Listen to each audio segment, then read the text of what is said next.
Hey there, fellow history hunters. Tonight we're cracking open one of the wildest corporate faceplants America has ever seen.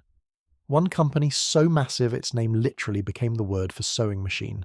90% of the US market, factories on 4 continents, a Manhattan skyscraper that was briefly the tallest building on Earth, and then, poof, gone. Today its 113-acre kingdom in Elizabeth, New Jersey, sits as a rusted skeleton of 48 crumbling buildings, poisoned soil, and wind howling through busted windows. Sounds like a disaster movie nobody bothered to film. How did a global empire turn into a toxic ghost town in less than 20 years? That is exactly what we are unpacking tonight. Smash that like button, dim the lights, and drop a comment telling me where in the world you're tuning in from and what time it is where you are right now. Let's roll. To understand how an empire that swallowed continents ended up as a brick skeleton on a Jersey shoreline, we have to rewind almost 2 centuries and travel to a place that does not show up on most modern road atlases. Pittstown, New York. October 27th, 1811. A modest farming village of muddy lanes, water-driven mills, and chickens that took property rights extremely seriously. Into this unremarkable patch of post-war America, a baby was born to a German immigrant mechanic and his Quaker wife. They named the boy Isaac Merritt Singer, and absolutely nobody in that drafty little house could have predicted that the squalling, red-faced bundle would within his own lifetime become one of the wealthiest and most scandalous men on earth. The America that Isaac was born into was a young, raw, half-finished country. The War of 1812 was about to start, an event that almost nobody in Pittstown would experience directly, and almost everybody would talk about endlessly anyway, the way small communities talk about every distant catastrophe, as if it happened next door. The new nation had fewer than 8 million people scattered across a vast and largely unmapped continent. There were no railroads worth mentioning. There was no telegraph. The fastest message you could send was a man on a horse, and the horse naturally had its own opinions about how fast it intended to go. Most Americans lived on farms. Most farms produced just enough to keep the family alive through the winter, and not always that. Cities existed but felt distant, almost fictional, to the kind of village that Pittstown was. His father Adam was a tradesman from the German-speaking lands who had crossed the Atlantic chasing the American promise of steady work and a roof that did not leak too aggressively in the spring. He was, by every account that survives, the sort of man who could fix anything with 3 tools, a length of wire, and a vocabulary that would make a sailor reach for the smelling salts. Mechanical instinct ran in his bones. His wife Ruth came from a quiet Quaker family, the kind of household where silence was considered a virtue, and shouting was treated as an actual medical emergency. The 2 of them could not have been a less compatible pair if a matchmaker had drafted them on purpose. Adam was loud, restless, sweaty, and Jewish. Ruth was reserved, devout, and constitutionally allergic to fuss. Naturally, they had 8 children together, because that was simply what people did before electricity arrived, and gave couples something else to look at in the evenings. Isaac was the youngest of those 8, and from the very beginning he seemed to combine the absolute worst features of both parents. He had his father's restless energy and his mother's stubborn streak, but he missed out on her patience and his common sense entirely. He was loud, he was theatrical, he was constantly underfoot. He had a habit of bursting into rooms with an announcement, even when there was nothing to announce. Friends and neighbours who remembered the household later described Isaac as a child who could not be contained by a doorway, a chair, or any reasonable expectation of indoor behaviour. He climbed things, he broke things. He gave dramatic speeches to the family goat, who, by all reports, listened patiently, and then went back to chewing whatever the goat was chewing. The Singer house itself was nothing to write home about.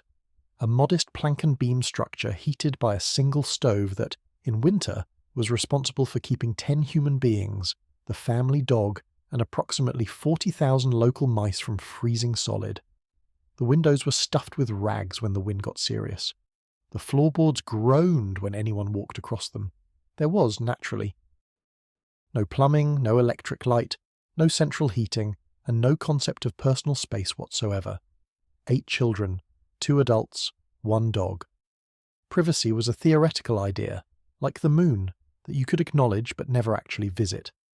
Bedtime meant piling onto straw mattresses in shared sleeping lofts where everyone learned each other's snoring habits, whether they wanted to or not. Adam's workshop sat in a leaning shed behind the main house. It was the warmest building on the property in summer and the coldest in winter, a place that smelled of pine resin, machine oil, hot iron, and whatever cheese Adam had forgotten on the workbench 3 days ago.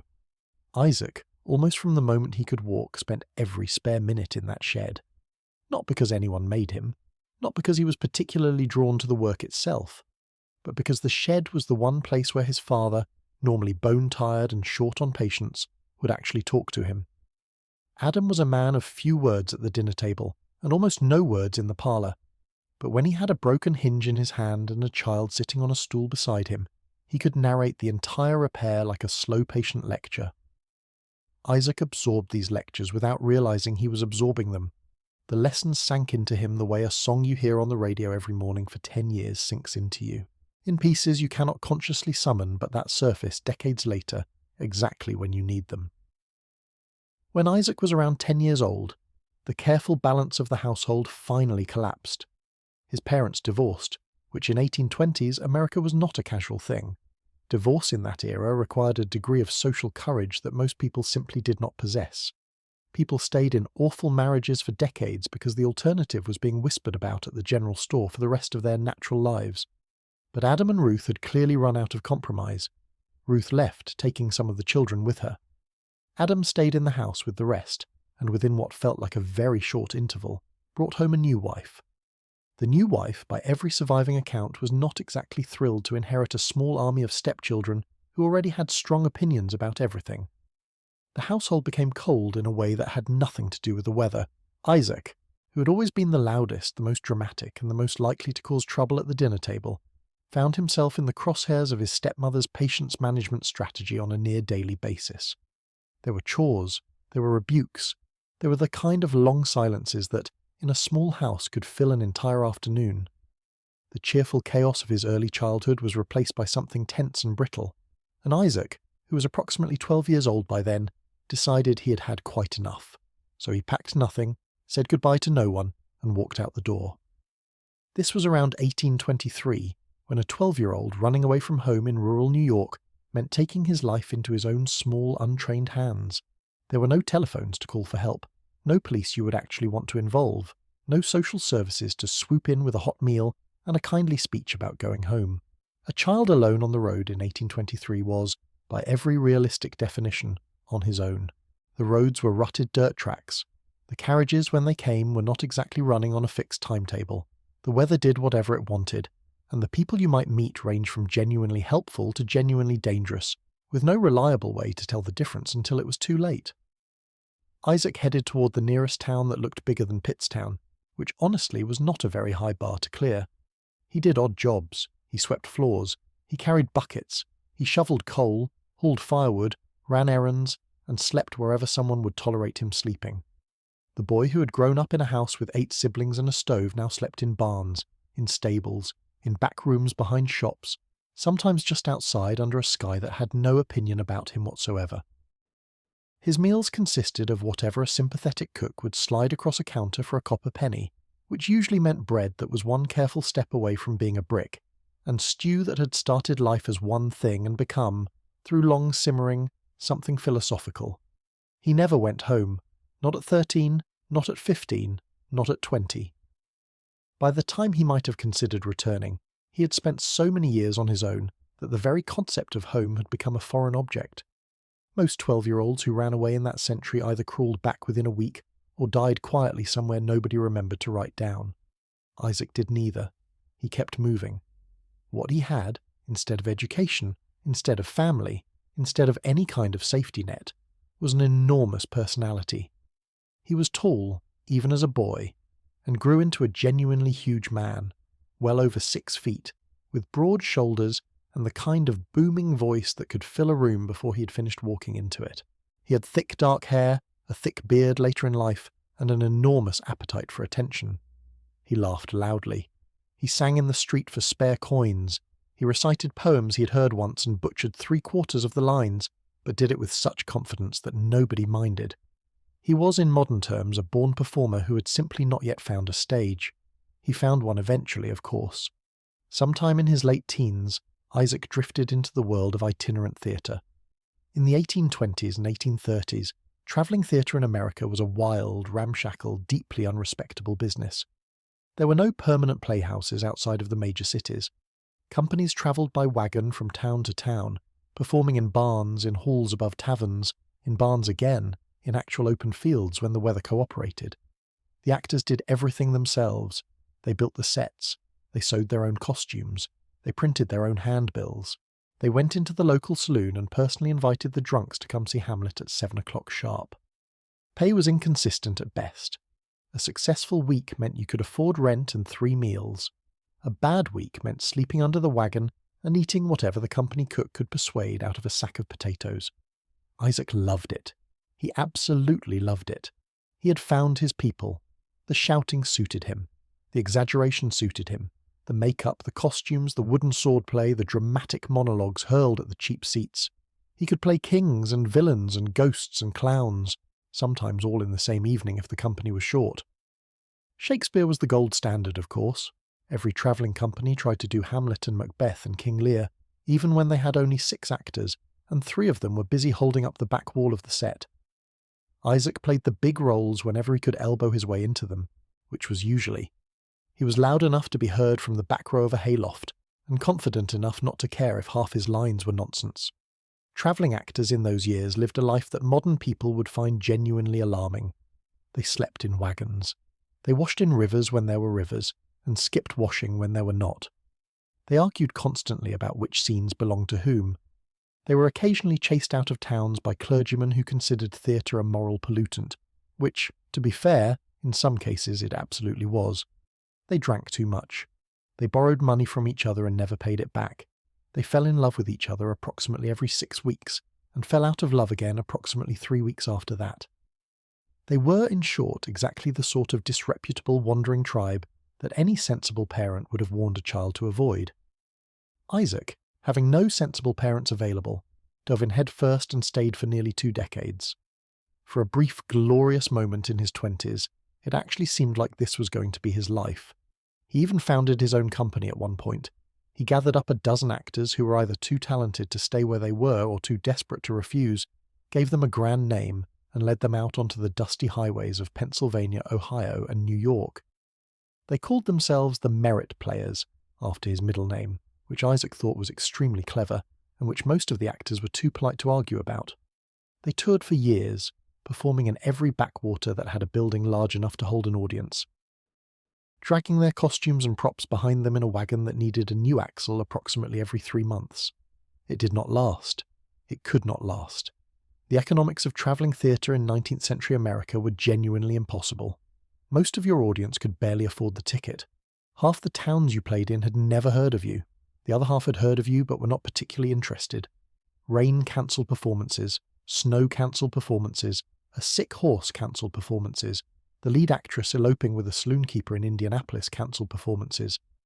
By 1839, the Merit Players were no more. The wagon had been sold. The costumes had been pawned. The actors had drifted off in different directions, some to other companies, some to entirely different careers, some, presumably, into the kind of obscurity that swallows people whole and never gives them back. Isaac, by this point, was approaching 30, broke, in debt to multiple people in multiple states, and saddled with a personal life that had become a kind of slow-motion catastrophe. Because here is the thing about Isaac Merritt Singer that you need to understand right up front. He had a complicated, ongoing, deeply chaotic relationship with the institution of marriage, and an even more complicated relationship with the institution of fidelity. He had married a 15-year-old girl named Catherine Haley when he himself was 19. They had a son, then a daughter, and Isaac, as soon as the bill started piling up and the theatre called louder than the cradle, drifted away to chase his stage dreams. He sent money occasionally, when he had any, which was not often. Catherine raised the children largely alone, which was its own grim adventure. Meanwhile, on the road, Isaac met a woman named Mary Ann Sponsler at a stop in Baltimore. They struck up what we might politely call an arrangement. Isaac told Mary Ann he was a widower, because that was easier than the truth, and because Isaac had a creative relationship with the truth at the best of times. They began travelling together. They began having children together. They began, for all practical purposes, behaving like a second family while the first family stayed in New York wondering if Papa was ever coming back.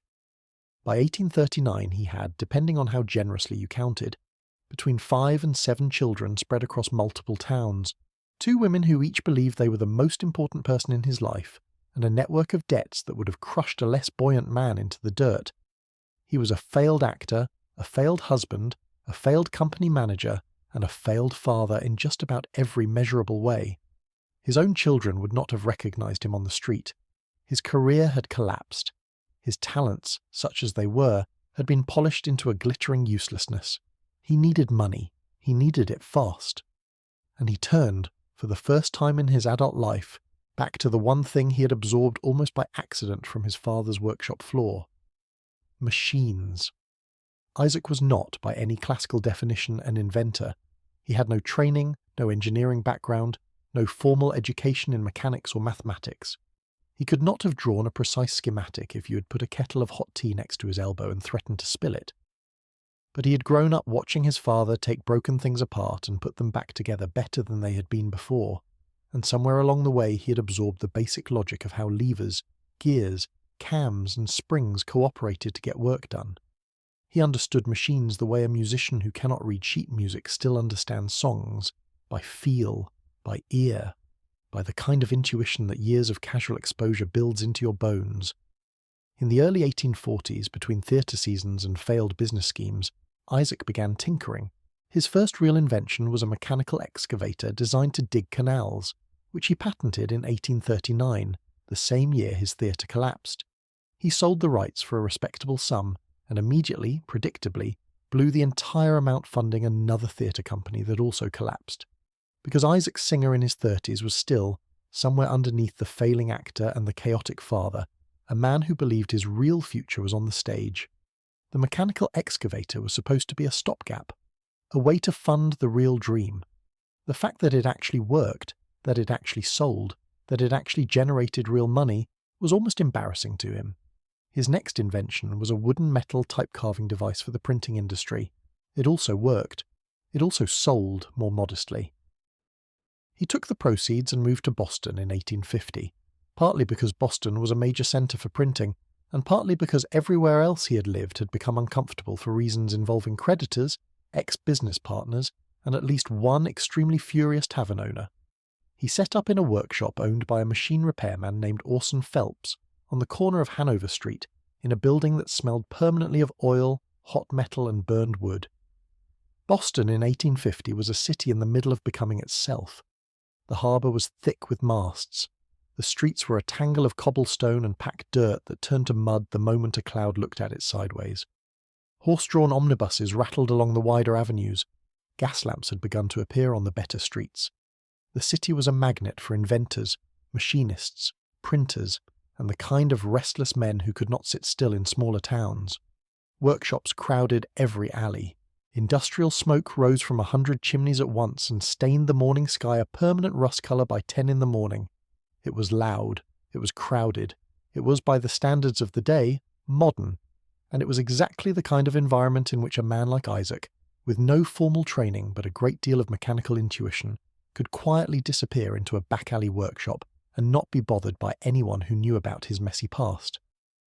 And this is where the story really begins. In the summer of 1850, a man walked into the shop carrying a sewing machine that had stopped working. The machine was a Lero and Blodgett, one of several different sewing machine designs that were floating around the American market at the time. Sewing machines were not a brand new invention in 1850. Several people had tried to build them over the previous half-century, with varying degrees of mechanical success, and absolutely no commercial success worth mentioning. Elias Howe had patented an important design in 1846. Lero and Blodgett had patented a different design shortly after. Alan Wilson was working on yet another. There were probably a dozen prototypes scattered across workshops in Boston, New York and Philadelphia, each one slightly worse than the last. The problem was that none of them actually worked very well. They jammed, they snapped threads, they tore fabric, they required constant adjustment. They were, in the unanimous opinion of the actual seamstresses who tried them, more trouble than they were worth. Hand sewing was still faster, more reliable, and produced better results. The sewing machine in 1850 was a curiosity. an interesting idea that had not quite figured out how to be useful. It is worth pausing here to appreciate just how big a problem sewing was for the 19th century. Every shirt, every dress, every pair of trousers, every bedsheet, every curtain, every flag, every uniform, every flour sack, every saddle blanket in the country was sewn by hand. Every single stitch was placed by a human being. A shirt took 14 hours, a simple cotton dress somewhere between 6 and 12 hours. A formal dress, the kind a wealthy woman wore once, took dozens of hours spread over many days. Most of this work was done by women, often working by candlelight after their other duties were finished, often hunched over the cloth in postures that ruined their backs and their eyes by the time they were 40. The amount of human time the average household spent on sewing was, by modern reckoning, almost unimaginable. Anything that could speed it up would, in theory, free up an enormous chunk of the labour pool. The trouble was that nobody had actually managed to build a machine that did the job. They had all built machines that almost did the job, and almost, when it came to sewing a seam, was useless. The Lero and Blodgett machine that came into Phelps's workshop that summer day was a perfect example of the genre. It used a circular shuttle that spun on a horizontal track. Theoretically, this allowed continuous sewing.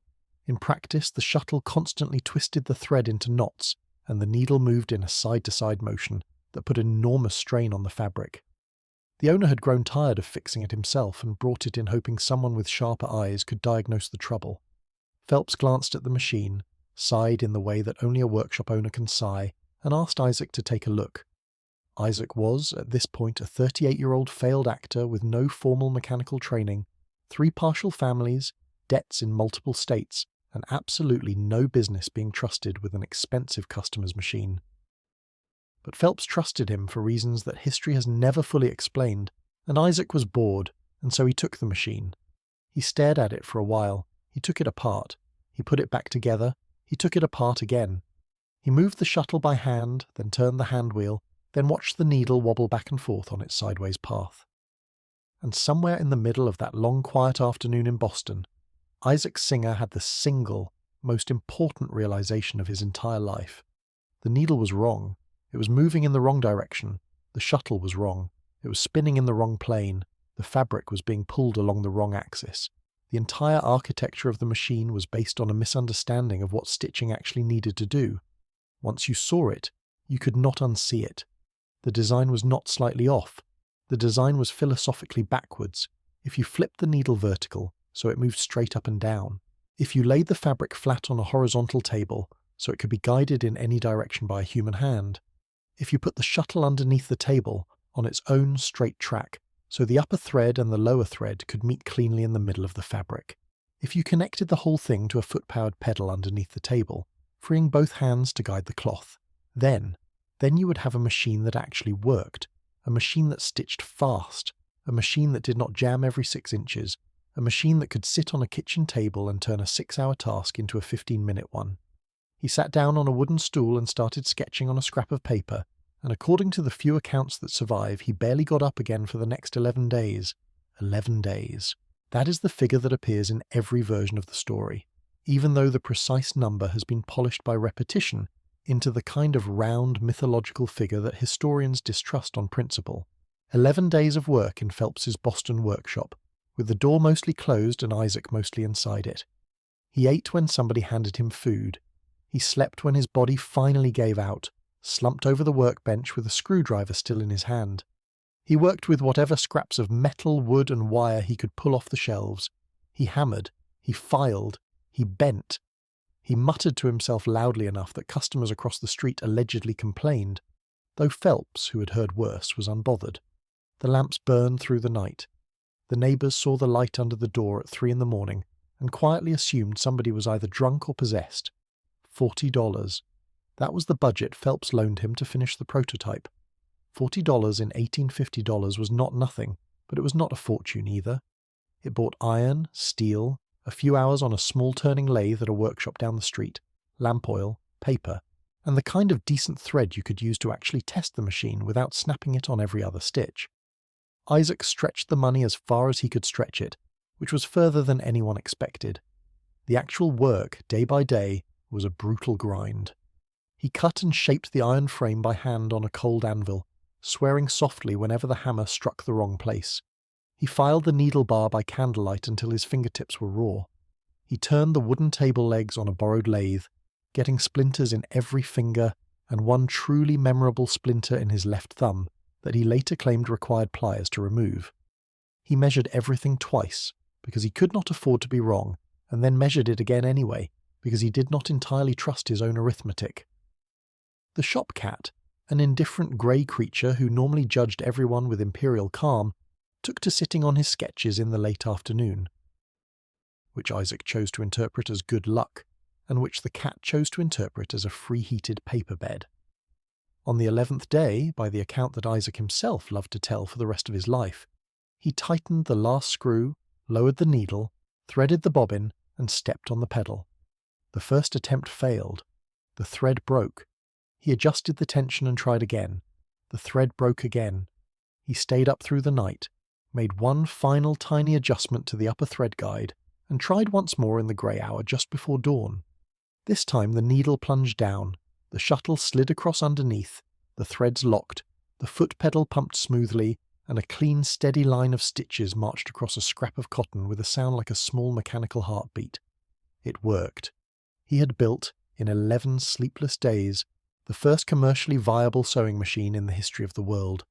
Not the first sewing machine, not even the most patented sewing machine, but the first one that an ordinary human being could actually sit down at and use without weeping. The first one that would sew 900 stitches a minute reliably, where a skilled seamstress working by hand could manage about 40 stitches in the same span. The first one that did not require an engineering degree or a small adjustment every 6 inches.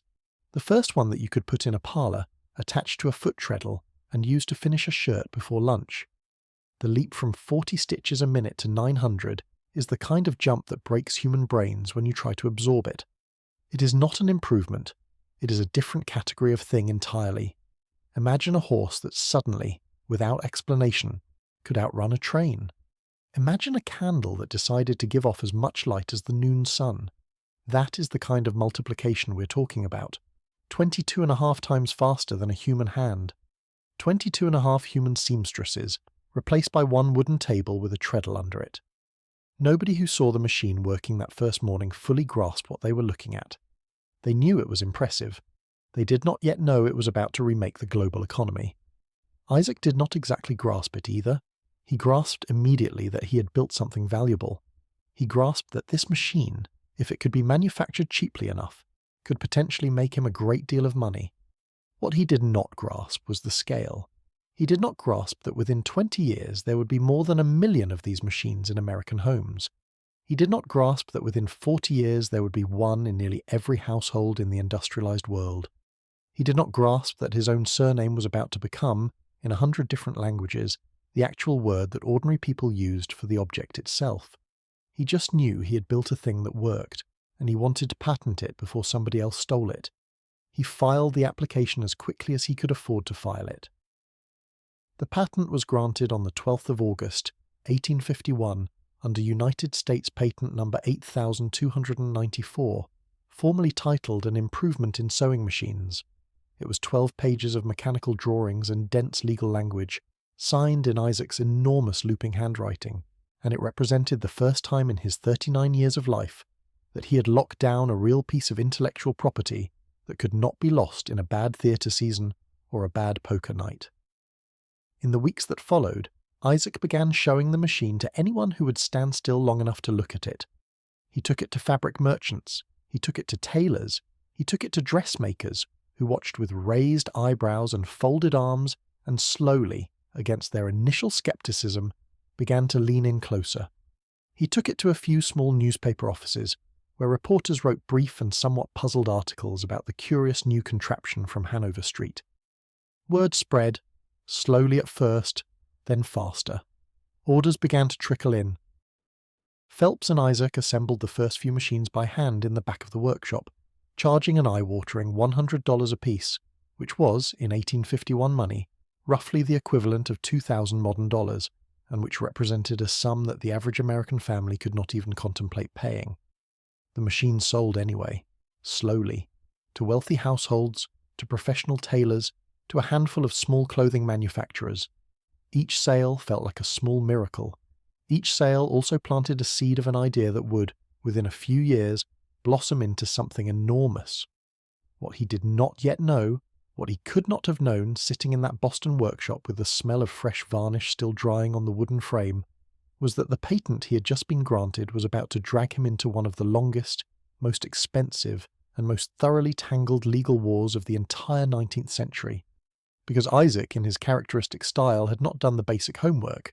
He had not checked, with anything resembling care, whether the key components of his machine overlapped with patents already held by other inventors. He had not, in particular, paid much attention to a small but extremely determined man living up in Massachusetts named Elias Howe.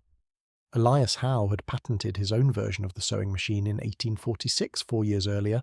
Elias Howe held the rights to several of the most important underlying mechanisms, including, awkwardly, the very same lock-stitch principle that made Isaac's machine actually work. Elias Howe had been struggling until that moment to get anyone in America to care about his invention. He had been forced to take his patent to Britain, where he sold the rights for a pittance, and had come home to find his American business in shambles, his wife dying of illness, and his finances in ruins. Elias Howe was, by the summer of 1851, a tired, broken, financially desperate man with one of the most valuable pieces of paper in the country, sitting in a drawer in his rented room. He was also a man who read newspapers, and one morning in 1851, almost certainly with his breakfast, Elias Howe opened a paper and saw an advertisement for a brand new sewing machine being marketed by a Boston man named Isaac Merritt Singer, who claimed to have invented the entire thing from scratch. Howe wrote a polite letter, asking Singer to acknowledge his prior patent and pay a reasonable licensing fee. Singer, characteristically, did not respond politely.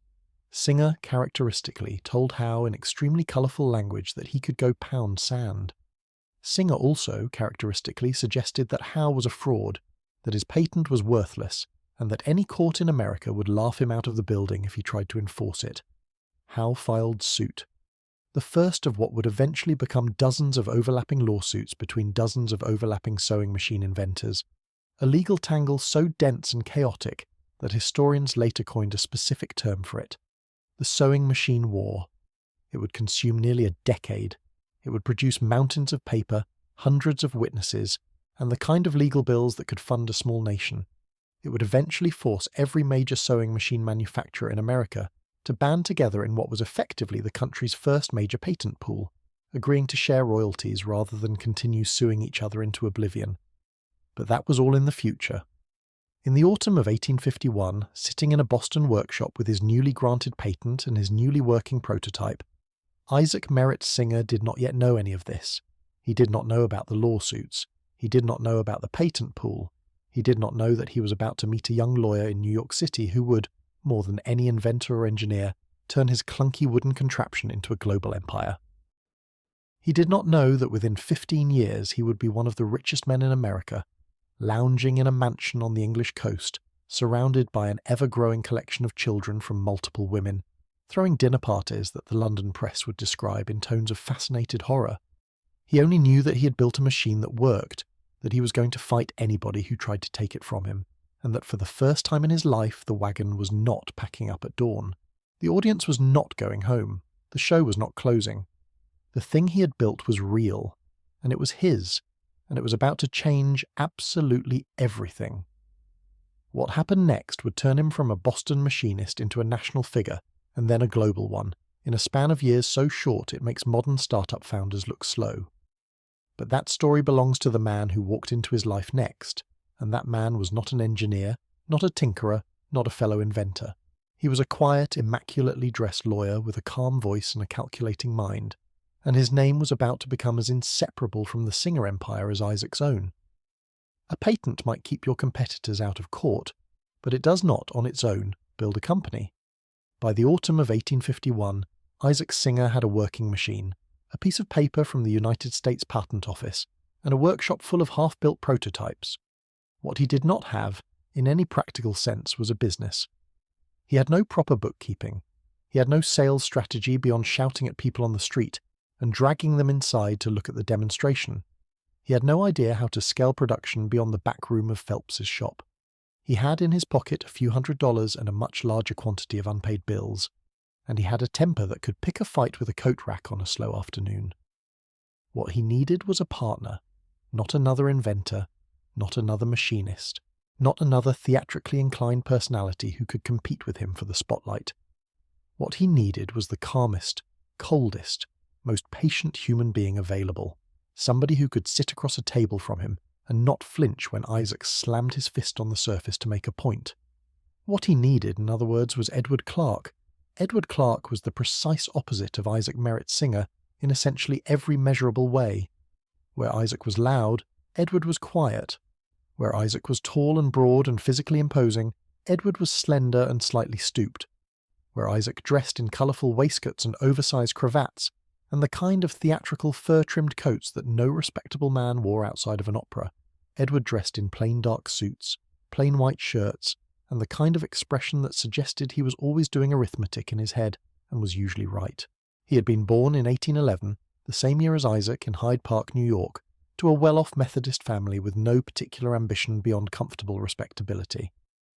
Where Isaac's childhood had been a chaotic improvisation, Edward's had been carefully scheduled. He had been sent to Williams College and had graduated near the top of his class. He had spent his 20s quietly studying law at a respected New York firm, marrying the founder's daughter, and slowly accumulating the kind of bookshelf that makes other lawyers nervous.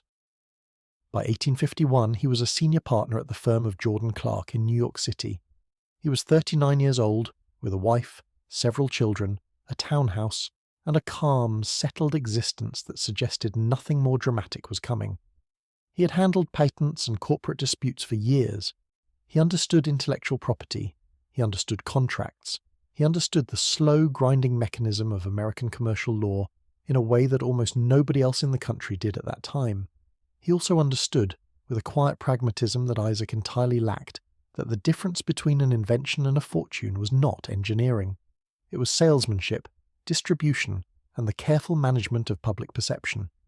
He was introduced to Isaac in the autumn of 1851, not as a friend, not as a fellow enthusiast, but as a legal advisor. Phelps's small operation had moved to New York to be closer to the bigger markets, and the partnership between Phelps and Singer was already showing the early cracks that would eventually destroy it. Clark sat down across from Isaac in a New York office, took out a notebook and listened with absolutely no visible reaction, while Isaac, in his usual booming voice, explained that he had invented the future of clothing manufacture and was being persecuted by a small, jealous nobody named Elias Howe. Clark blinked at him calmly, asked 3 questions, took notes, and went home to think about it. Within 3 years, by 1854, he had formally joined the company as a partner, taken over its legal affairs, and begun the slow and patient process of building something around Isaac that Isaac himself was completely incapable of building. From the outside, the 2 men looked like an absurd pairing, a vaudeville comedy team mismatched on purpose. In private, the arrangement worked precisely because each of them needed exactly what the other was offering. Isaac needed somebody to handle the contracts, the accounts, the lawsuits, and the dozens of decisions per week that required a calm head and a long memory. Clark needed an inventor with a workable product and enough public personality to keep the company's name in the papers. The partnership, against all expectation, settled into a productive equilibrium that would last more than 2 decades. The personal dynamic between them was, by every account, a small ongoing miracle of mutual tolerance. Isaac would burst into the office at 10:30 on a Tuesday morning, his theatrical coat half unbuttoned, smelling vaguely of brandy and stage powder, with an idea he had thought up in the carriage on the way over. The idea would always be enormous. Sometimes it was a new factory in Chicago. Sometimes it was a sewing machine the size of a kitchen table that could stitch leather boots.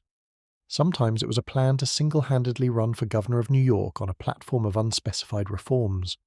Clark would listen patiently, blink twice, and ask a single quiet question that, more often than not, exposed the central flaw in the scheme without anyone in the room having to acknowledge that a flaw had been exposed. Isaac would consider the question, snort, swear creatively, slam his palm on the desk for theatrical effect, and then, gradually, over the next 40 minutes, talk himself out of whatever idea he had walked in with. Clark would close the meeting, write a polite note in the company ledger, and return to the actual work of running a multinational enterprise. The system worked. The system worked well, in fact, for almost 20 years. What Clark understood, almost immediately after that first meeting, was something that Isaac himself had not yet fully grasped. The machine was important. The patent was important. But neither of those things on its own would make anybody rich. The real business opportunity was not the device. The real business opportunity was the household. There were, in the early 1850s, somewhere around 4 million households in the United States. Every one of those households produced clothing. Every one of those households spent dozens of hours a week on sewing tasks. Every one of those households was, in theory, a potential customer. If you could get a Singer machine into even a small fraction of those homes, you would not be running a business. You would be running an institution. You would have a permanent monthly revenue from spare parts, needles, thread, oil, and replacement bobbins for decades to come. You would be embedded in American domestic life the way a stove was embedded in American domestic life. You would not be selling machines. You would be selling membership in the modern world. There was only one problem. A Singer machine cost $100. The average American family in 1851 made between $300 and $500 a year. Asking that family to spend $100 on a single piece of machinery was, mathematically, the equivalent of asking a modern household to spend roughly 10,000 modern dollars on a kitchen appliance. The math simply did not work. The middle of the market, the vast ocean of ordinary families who would eventually buy almost everything, could not afford even to consider it. Most businessmen in 1851 looked at this problem and concluded that sewing machines would always be a luxury good. They would sit in the parlors of wealthy New York families and the workshops of professional tailors, and that would be that. A niche product. A nice steady income for a small company. Nothing extraordinary. Clark looked at the same problem and arrived at a different conclusion. The problem, he decided, was not that the machine was too expensive. The problem was that there was no mechanism by which an ordinary family could pay for it. So in 1856, sitting at his desk in a quiet New York office, on a perfectly ordinary morning, Clark drafted a financial instrument that would, within 50 years, completely remake the American consumer economy. He invented the installment plan. The idea, in retrospect, sounds almost obvious. A family who could not afford $100 in a single payment could plausibly afford $5 a month for 20 months, spread the cost over time, hold the deed to the machine until the final payment, repossess it if the family fell behind. Simple arithmetic, simple logic. And yet nobody, in the entire history of American commerce up to that point, had built a major retail business around the concept. Furniture had sometimes been sold on credit, but informally, on handshake arrangements between local shopkeepers and trusted neighbours. Farmers had bought equipment on credit from local manufacturers since the colonial era, but nobody had taken a single mass-produced consumer product, designed a standardized payment system around it, distributed that system across hundreds of retail locations, and turned the whole apparatus into a national institution. Clark did exactly that. He drafted the contracts in his own hand, he set the interest rates, he trained the salespeople, he worked out the repossession procedures, calmly and methodically, as if he were designing a clock. He turned what had been an awkward case-by-case arrangement into a smooth, replicable, scalable machine, every bit as ingenious in its own quiet way as the device that Isaac had hammered together in the Boston workshop. The effect was immediate and overwhelming. Families who could never have considered a Singer machine were now able to walk into a showroom, sign a contract, and walk out with a machine that same afternoon. Sales doubled in the first year, doubled again the year after. The company that had been hand-assembling a few hundred machines a month was now scrambling to keep up with orders that arrived by the wagon load from every corner of the country. The installment plan would, in the decades to come, spread from Singer to every other significant consumer product in America. Pianos, furniture, encyclopedias, eventually cars, refrigerators, washing machines, televisions, computers, and houses themselves. The entire architecture of modern American consumer credit, the financial scaffold on which the 20th century would build its standard of living, can be traced in a fairly direct line back to a quiet middle-aged lawyer in a New York office trying to figure out how to sell more sewing machines. But the installment plan was only the first of Clark's quiet revolutions. The second was even more profound, and it began with a simple observation that, in 1856, almost nobody else in American business had bothered to make. The customer who actually used the sewing machine was not the husband, it was the wife. This sounds obvious now. It was not obvious at the time. American commerce in the 1850s was built almost entirely on the assumption that the man of the household was the only person worth speaking to. He earned the money, he signed the contracts, he made the major purchasing decisions. Advertisements were directed at him. Salespeople addressed themselves to him. Catalogues were mailed to him. The wife was treated in most commercial transactions as an invisible presence somewhere behind the husband, an entity who would receive the purchased item but who had no part in the conversation that led to its purchase. Clark saw immediately that this was absurd. The husband did not sit at the sewing machine. The husband did not understand thread tension, needle gauges, or the difference between a backstitch and a chain stitch. The husband, in most cases, could not have demonstrated the machine at gunpoint. The actual user, the actual evaluator, the actual potential evangelist for the product was the woman of the household. She was the one whose 6-hour shirt sewing session would shrink to 30 minutes. She was the one whose ruined eyesight and aching back would be saved. She was the one who would, if convinced, go on to tell every other woman in her church, her sewing circle, her social club, and her extended family that this thing was, against all expectation, actually worth the money. Word of mouth among women, Clark realized, was a more powerful sales force than any newspaper advertisement, and it cost the company nothing. So he redirected the entire marketing apparatus toward women. This was, in American business history, genuinely revolutionary. He bought advertising space in the new wave of women's magazines that had begun appearing in the 1840s and 1850s. He commissioned articles, paid for endorsements, and supplied editors with carefully written descriptions of the machine that emphasized not its mechanical elegance but its time-saving virtues. He hired women as demonstrators, putting them in the showrooms in clean, simple dresses, smiling warmly and showing other women how the machine worked, hand to hand, woman to woman, in a way that no male salesman could ever have replicated. This was, in the language of the period, almost shocking. Women working in public commercial spaces, addressing other women directly, demonstrating a piece of mechanical equipment to potential customers. A respectable woman in 1857 was not supposed to do any of those things. Clark, in his quiet way, did not particularly care what a respectable woman was supposed to do. He cared what sold sewing machines. The showrooms themselves were another Clark innovation. Most commercial goods in the 1850s were sold either out of the back of a wagon or out of a cluttered general store where you had to know exactly what you wanted before you arrived. Clark designed something different. He rented elegant ground floor spaces in the better neighborhoods of major cities. He installed plate glass windows. He painted the interiors in soft, welcoming colors. He arranged the machines on polished wooden tables under good lighting, with samples of finished sewing displayed beside each one. He placed soft chairs nearby.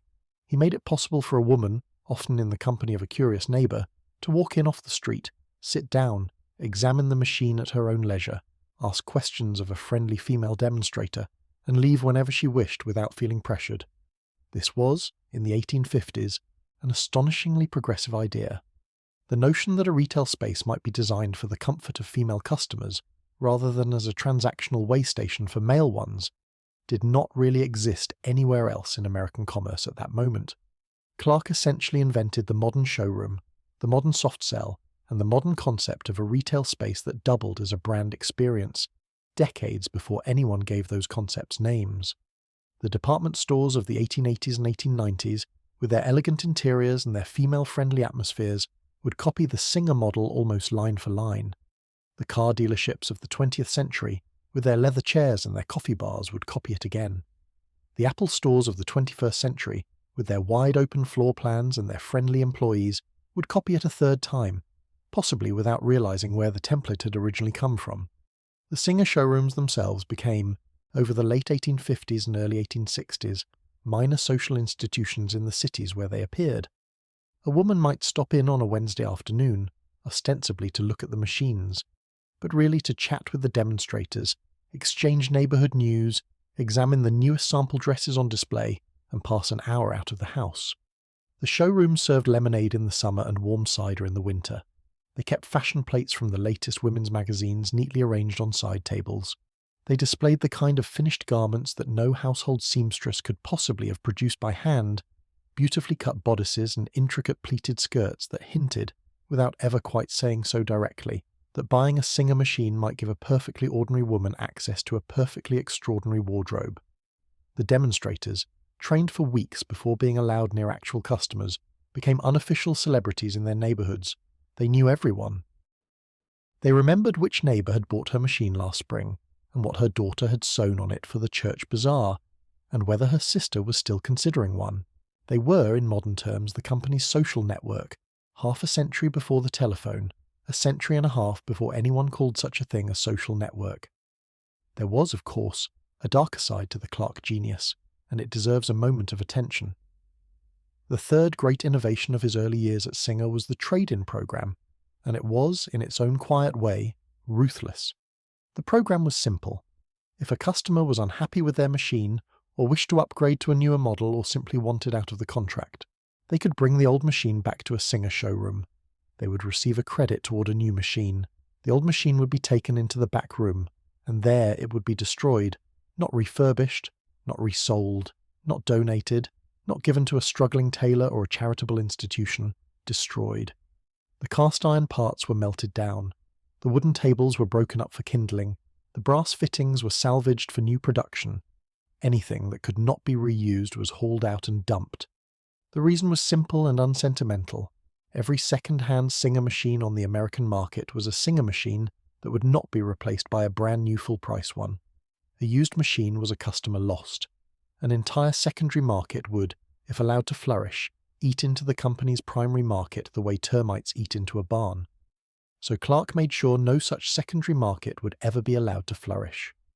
The trade-in program looked on the surface like a customer service. In practice, it was a quiet, calculated act of corporate self-defense, a generation ahead of its time and uncomfortable to think about even by modern standards. It worked. By the early 1860s, Singer was selling tens of thousands of machines a year. By the late 1860s, the number was over 100,000 a year.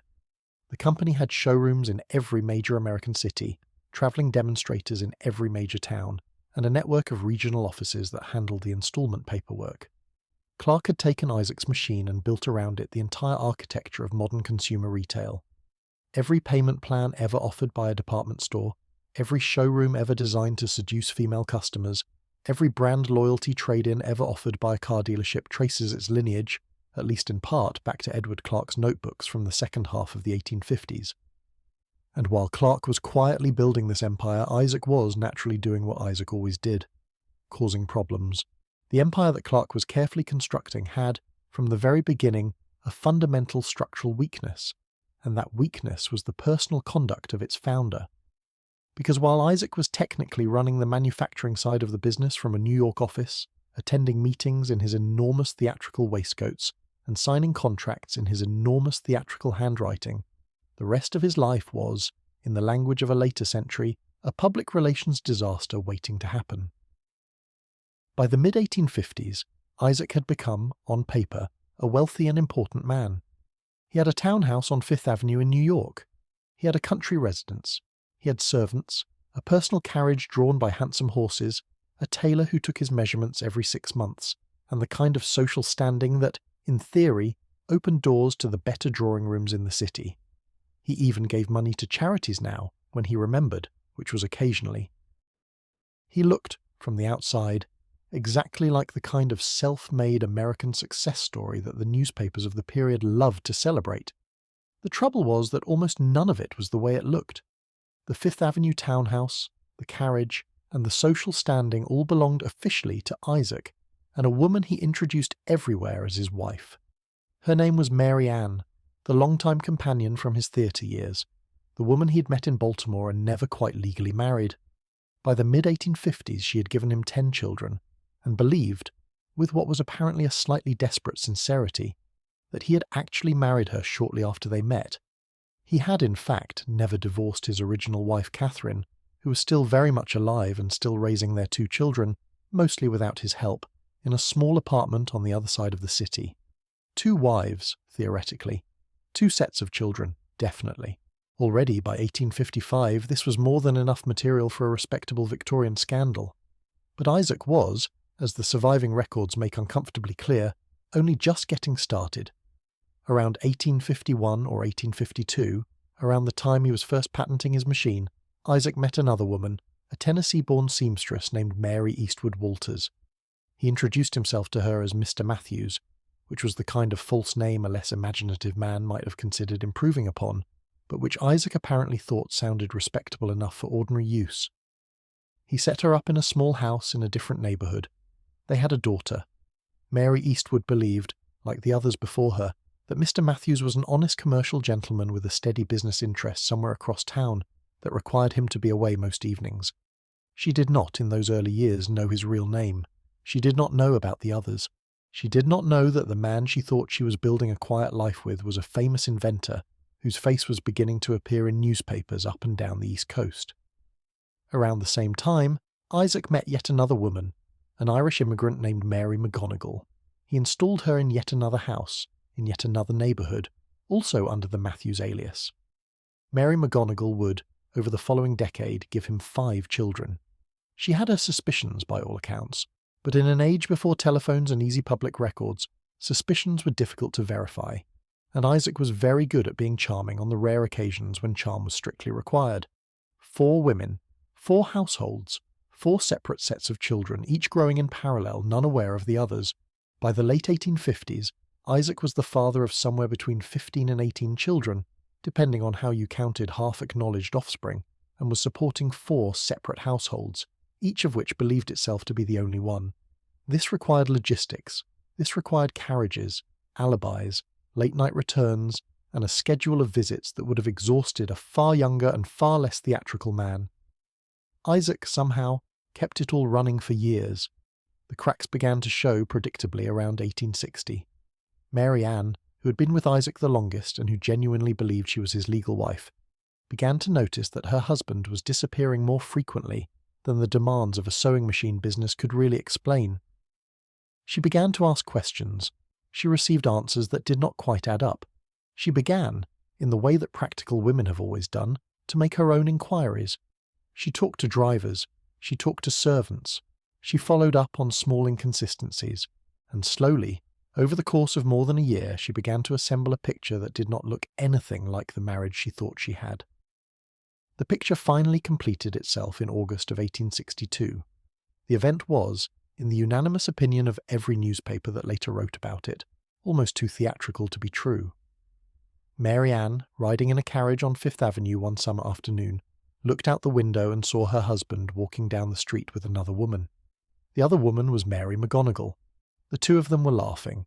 Mary McGonigal was holding the arm of the man Mary Ann had spent 15 years believing to be her exclusive husband. The two women, who had never met, locked eyes across the busy street, and Mary Ann understood in a single instantaneous flash of comprehension exactly what she was looking at. What happened next varies depending on which newspaper you read, but the broad outlines are clear enough. Mary Ann went home. Isaac eventually also came home, walking in the front door with the air of a man who had just been having a normal afternoon. Mary Ann confronted him. The confrontation became, very quickly, the kind of shouting match that filled an entire block. Isaac made several decisions that he would regret for the rest of his life. He raised his hand to her. He shouted threats. The servants, listening on the back stairs, heard most of it. The neighbours, on the front street, heard the rest. Within 24 hours, the entire story was being whispered up and down Fifth Avenue. Within 48 hours, it was in the morning papers. The press of the 1860s was, by any measure, less squeamish about personal scandal than the press of any later century. Editors did not pretend, the way their 20th century successors sometimes pretended, that the private lives of public men were a private matter. The newspapers fell on the story like seagulls on a discarded sandwich. Within a week, the Singer scandal was front-page news from Boston to Philadelphia. The sewing machine king, as the papers had been calling him for years, was suddenly the sewing machine king with multiple wives, an assault charge, and a household arrangement that the editorial cartoonist could not draw fast enough. Headlines competed for the most spectacular phrasing. The sewing machine king scandal. The inventor and his household empire. The many wives of Mr. Singer. Some of the more inventive papers ran cartoons depicting Isaac with a needle in one hand and a marriage license in each of the other 3. The story had everything. There were the children, multiple sets of them, blinking in the sudden public attention. There was Catherine, his actual first wife, who came forward to tell reporters that she had been quietly abandoned 20 years earlier and had never received the divorce she had repeatedly requested. There was Mary McGonigal, who gave an interview in which she explained that the well-dressed Mr. Matthews who had been visiting her household for years was, apparently, somebody else entirely. There was Mary Eastwood Walters in her small house, who only learned about the situation when a reporter knocked on her door asking polite questions she could not answer. And there was Mary Ann herself, formally pressing charges of assault against her supposed husband, and filing the kind of paperwork that, even in 1862 New York, took some serious courage to file. Isaac, faced with this situation, did what Isaac had always done when a situation became too uncomfortable to manage. He ran. He had been visiting Europe occasionally over the previous decade on business, and during one of those visits, in 1860 or thereabouts, he had met a young French woman in Paris. Her name was Isabella Eugénie Boyer. She was 22 years old when he met her. She was the daughter of a French wine merchant. She was, by all surviving descriptions, strikingly beautiful, with the kind of dark eyes and elegant carriage that, a few years later, would allegedly serve as a model for a particular green-robed copper statue holding a torch in New York Harbor. The statue claim is probably apocryphal, the kind of detail that gets repeated by tour guides because it sounds wonderful, but it has been repeated often enough to deserve mention. What is certainly true is that by 1862, Isaac had been quietly corresponding with Isabella for some time, and had apparently decided that, of the various women in his life, she was the one he most wanted to be with. In the weeks following the scandal, while lawyers shouted at each other in New York courtrooms and the papers continued to print every embarrassing detail they could dig up, Isaac quietly began arranging his affairs. He liquidated some assets. He transferred others to Clark, who handled the legal side of his life with admirable patience and the occasional, almost invisible sigh. He packed his trunks, and in 1863, with surprising speed and very little fanfare, he boarded a steamer to Europe, married Isabella in a small ceremony shortly after arrival, and effectively left American soil for the rest of his life. Behind him, in New York, he left a wreckage that would take years to clean up. Mary Ann eventually received a settlement, though the terms were widely considered insufficient given the circumstances. Catherine was finally, after 20 years, legally and formally divorced, which is the kind of vindication that does not entirely make up for the 20 years. Mary McGonigal and Mary Eastwood Walters faded back into private life, each with her own small share of a settlement that Clark, with infinite patience, had negotiated on Isaac's behalf. The press attention dwindled. Other scandals appeared. The country was, in 1863, in the middle of a civil war, and even the most enthusiastic editorial cartoonist could not pretend that the personal life of a Boston-born inventor compared, in importance, to what was happening at Gettysburg or in the burned blocks of Vicksburg. But the scandal left a permanent mark, both on the family and on the company. The children of all 4 American households spent the rest of their lives navigating the fact that they were tied to one of the most publicly disgraced men of their generation. Some of them, particularly those Isaac would soon have with Isabella in Europe, would marry into European nobility and rebuild the family name in places where the American press could not reach them.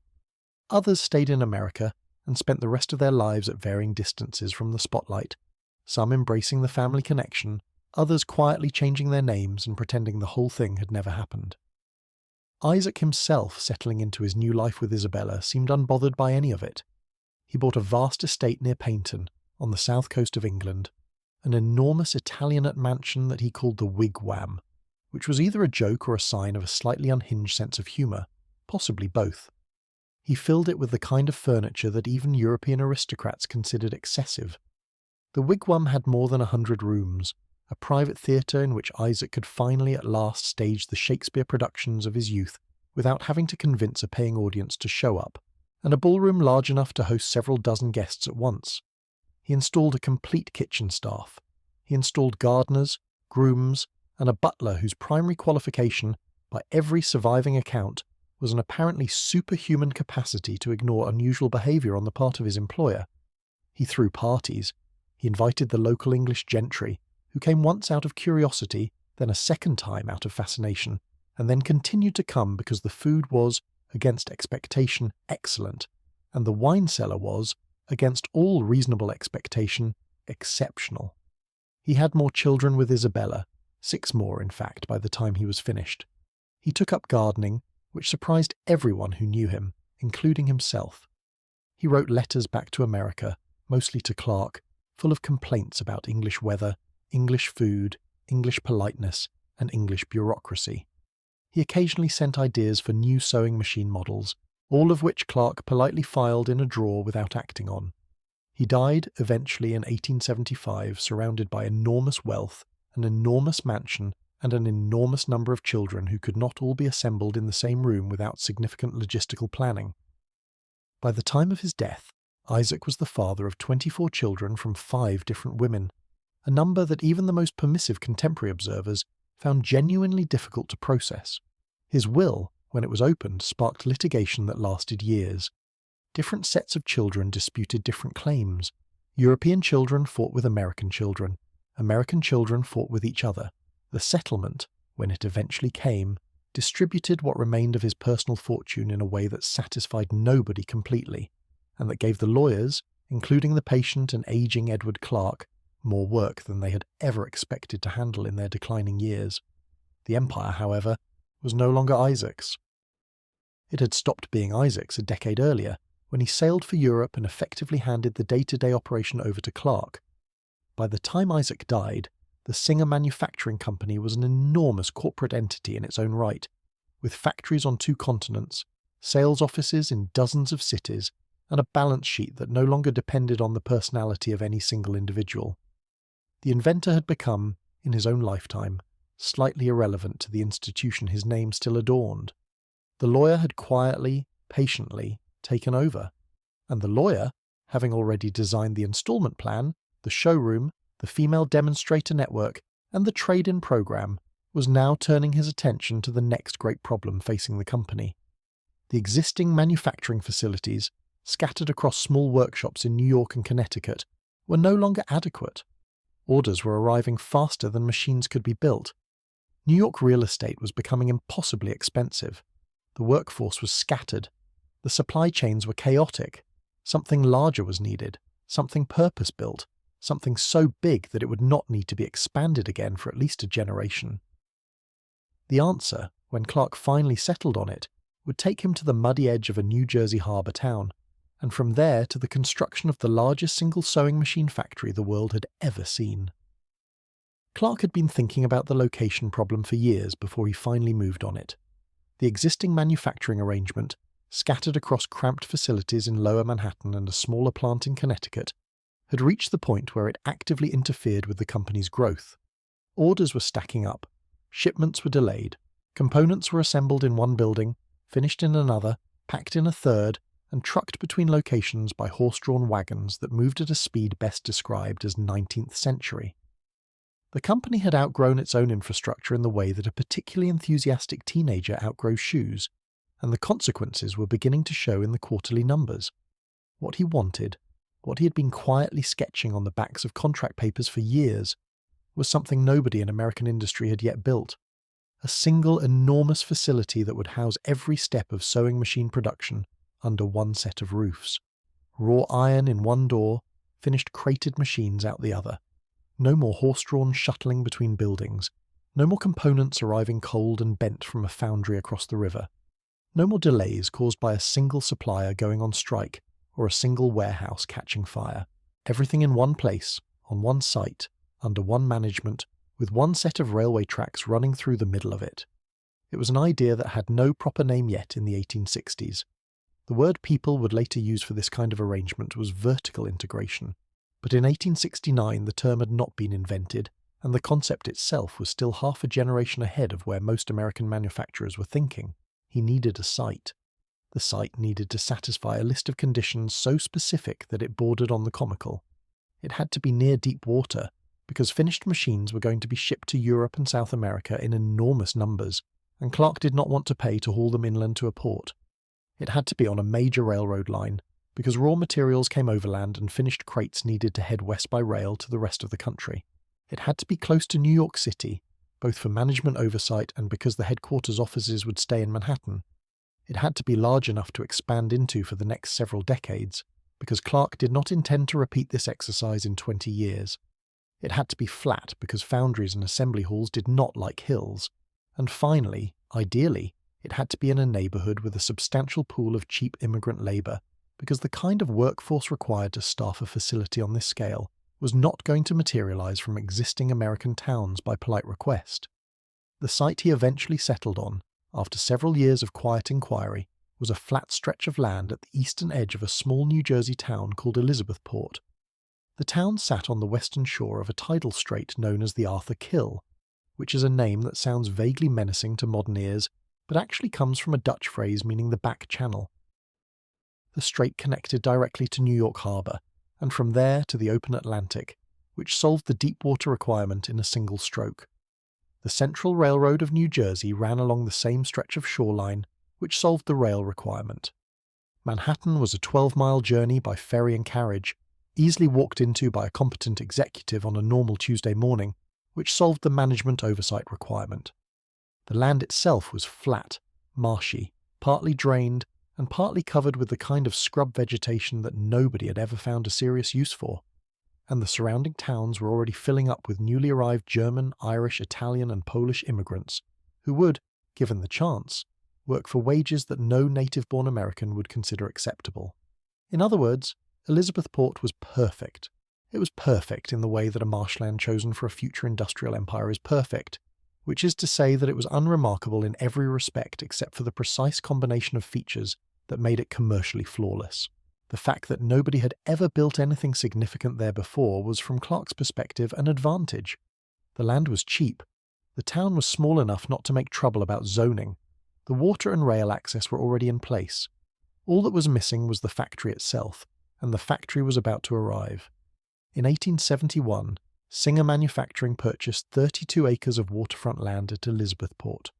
The purchase was conducted through intermediaries, in part because Clark did not want speculators to drive up the price of adjacent parcels, which the company was already quietly planning to buy in subsequent transactions. The seller, a local New Jersey landowner, almost certainly did not realize what was about to happen on his former marshland. He had sold a quiet stretch of grass and reeds to what looked, on paper, like a mid-size American manufacturer. He had, in fact, sold the foundation of one of the largest single industrial facilities ever built on the east coast of the United States. Construction began the same year. The scale was, by every account, alarming. The first wave of construction included an enormous main assembly building 300 feet long, made of red brick with rows of arched windows tall enough to admit useful daylight on all but the gloomiest winter mornings. Next to it rose a foundry building, slightly smaller but considerably taller, with a 40-foot smokestack that would soon be joined by half a dozen of its siblings. Beyond that, a separate forge building, where iron and steel were heated to extraordinary temperatures and beaten into the rough shapes that would later become precision components. A boiler house, a coal yard, a lumber yard, a paint shop, a packing facility, an administration building, and the early sketches of what would eventually become a private railway yard. The construction crews numbered in the hundreds. The shipments of brick arrived by barge day after day, until the shoreline had been replaced by a wall of stacked pallets that locals later described as resembling a small mountain range. The hammering began at dawn and continued until the light failed. The Elizabethport residents, who had been promised employment and prosperity in roughly equal measure, watched the construction with the kind of slow, stunned fascination that small American towns reserve for things they had not asked for and could not stop. The factory opened for production in 1872, less than a year after construction began. This was, by the standards of any era, an extraordinary pace. Modern construction projects of comparable scale routinely take 5 or 6 years to complete, with at least 2 of those years devoted to permits and another spent fighting with subcontractors. Singer's Elizabethport facility, designed and built in roughly 11 months, came online almost the moment the paint on the assembly hall doors had dried. The first machines rolled out before the foundry was fully operational. The first shipping crates left the loading dock before the rail spur to the main line had been completely connected. The company was, in the language of a later century, running on momentum, building the airplane while flying it, and somehow, against all expectations, not crashing. What made the Elizabethport facility genuinely extraordinary was not its size, although the size was impressive by any measure. What made it extraordinary was its complete operational autonomy.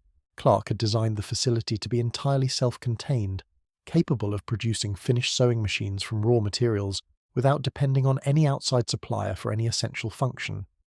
The foundry on site could pour its own castings.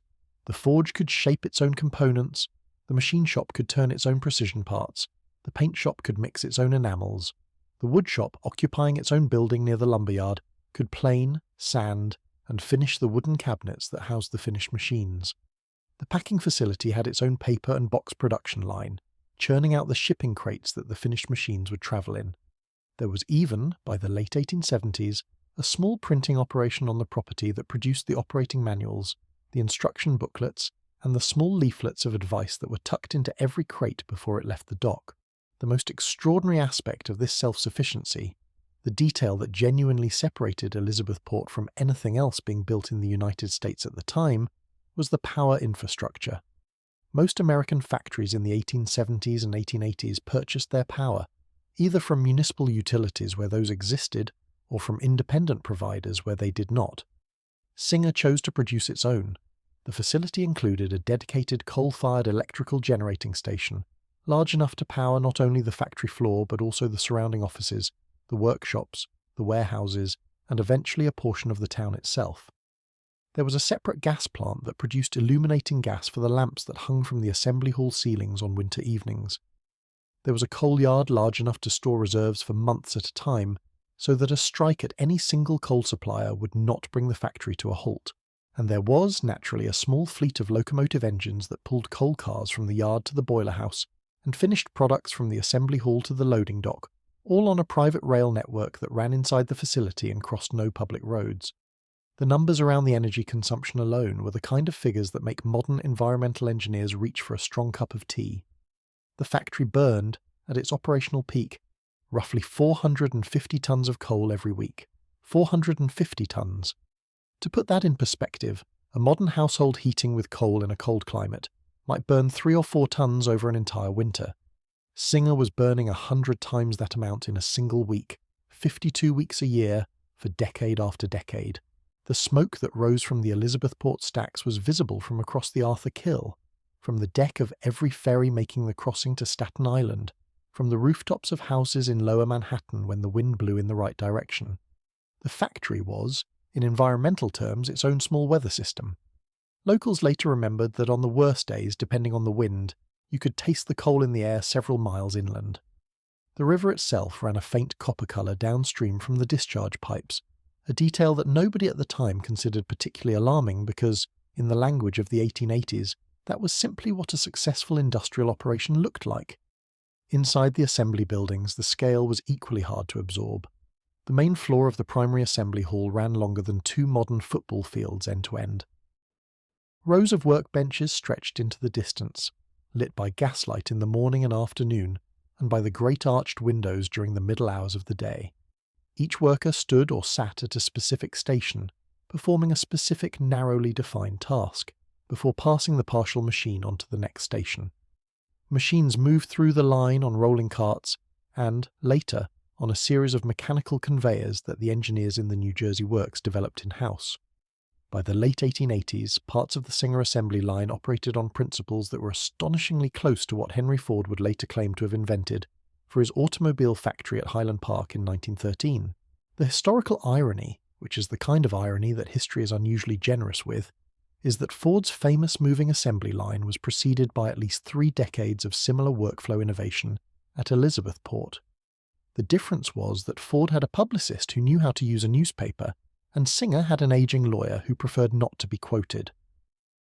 The workforce that staffed all this was, by the mid-1880s, somewhere between 5,000 and 7,000 people on any given day.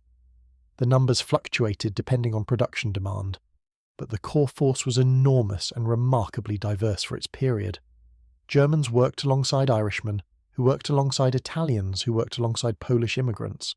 There were small communities of Hungarians, Slovaks, Jews from Eastern Europe, and a smaller but significant presence of African American workers, particularly in the foundry, where the work was hot, dangerous, and considered by the racial standards of the era, suitable for labourers whom white employers paid less. Women worked in specific departments, mostly polishing and assembly of finer components, and were paid roughly half what the men received for comparable work. Children, until the labour reforms of the early 20th century, also worked in the facility, primarily as runners and as small-hand assemblers for tasks that adult hands found awkward. The atmosphere on the floor was loud, hot, oily, and constant. The shifts ran 10 or 12 hours, 6 days a week, with Sunday off because Sunday was, by long American tradition, reserved for the kind of activities that did not include manufacturing sewing machine bobbins. By the mid-1880s, the Elizabethport facility was producing 6,000 to 7,000 finished sewing machines every week. Every week. To put that in slightly more comprehensible terms, the factory was finishing roughly one machine per minute, around the clock, year after year. The total output crossed 1 million machines per year by the late 1880s and continued to climb. The crates left the loading dock on barges that carried them across the Arthur Kill to deep water shipping piers, and from there onto steamships that delivered them to ports across Europe, South America, and Asia. The crates also left by rail, on freight cars destined for Chicago, St. Louis, San Francisco, and every other significant American city. The crates left day after day, in a stream that became so steady, so reliable, so utterly taken for granted that the locals stopped paying attention to it. The factory was simply, permanently there. It was the largest employer in Elizabeth. It was the largest manufacturing facility in the state of New Jersey. It was, by any reasonable measure, the most important industrial site between Manhattan and Philadelphia. The town that grew up around the factory was, in many ways, the factory's domestic shadow. Whole neighbourhoods of Elizabethport were constructed essentially to house Singer workers. The company built, financed, or quietly subsidised rows of small wooden tenements and 3-story brick buildings within walking distance of the gates. The neighbourhood developed its own taverns, its own grocers, its own bakeries, its own churches in roughly as many denominations as there were nationalities on the factory floor. There was a German Lutheran church on one corner, and an Italian Catholic church 4 blocks away, and a Polish Catholic church another 6 blocks beyond that. There was a Jewish synagogue that served the Eastern European workers, and a smaller Orthodox congregation that served the immigrant population from the Balkans. The schools nearby filled with children whose first language at home might be any of half a dozen, but whose teachers, in the firm tradition of late 19th century American education, addressed them all in English and expected them to keep up. The shops in the surrounding blocks displayed their wares in window signs written in multiple alphabets. The factory whistle, which sounded at the start of each shift and at the lunch break and at the end of the day, was audible in every kitchen for a mile around, and the residents adjusted their domestic schedules to its rhythm in the same automatic way that earlier generations had adjusted to the bells of the local church. It was also, although nobody used the term yet, an industrial cathedral. The arched windows of the assembly hall, the towering smokestacks, the polished brass fittings on the main administrative building, the cast-iron columns inside the foundry, the precise geometric arrangement of the buildings around the central rail yard, all of it suggested a place that took its own work seriously in the same way that a medieval mason took his cathedral seriously. The men and women who built the place understood that they were not just building a factory. They were building in iron and brick and coal smoke the physical infrastructure of an industrial empire. Singer's Elizabethport Works would, by the turn of the 20th century, become the largest sewing machine factory the world had ever seen.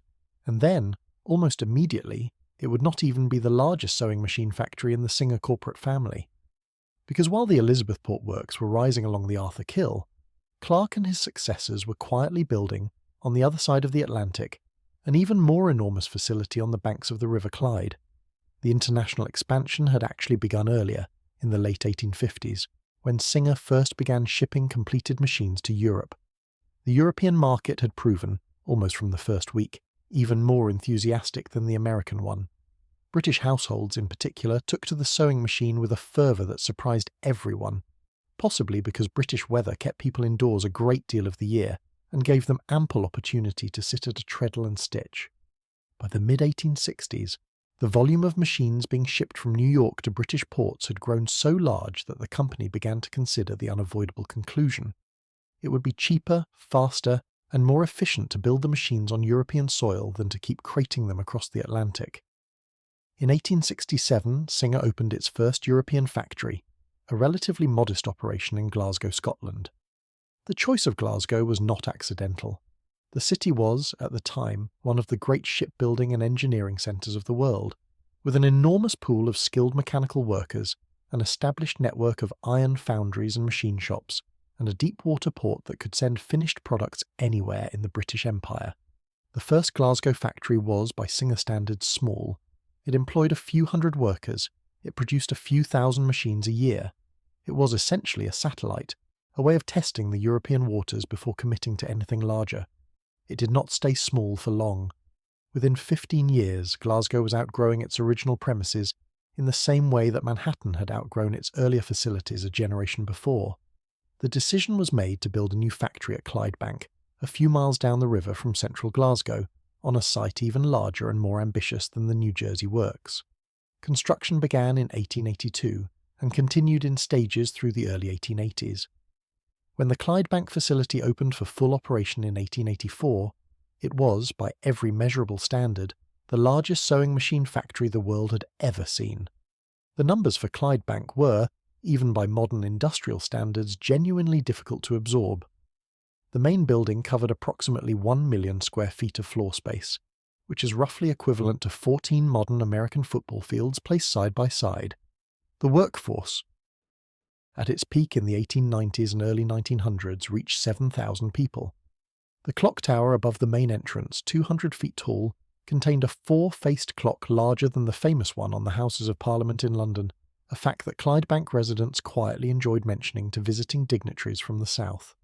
The factory produced approximately 13,000 machines per week at its peak, which was roughly twice the output of the Elizabethport facility, and which made it, by a comfortable margin, the most productive single industrial site in Scotland.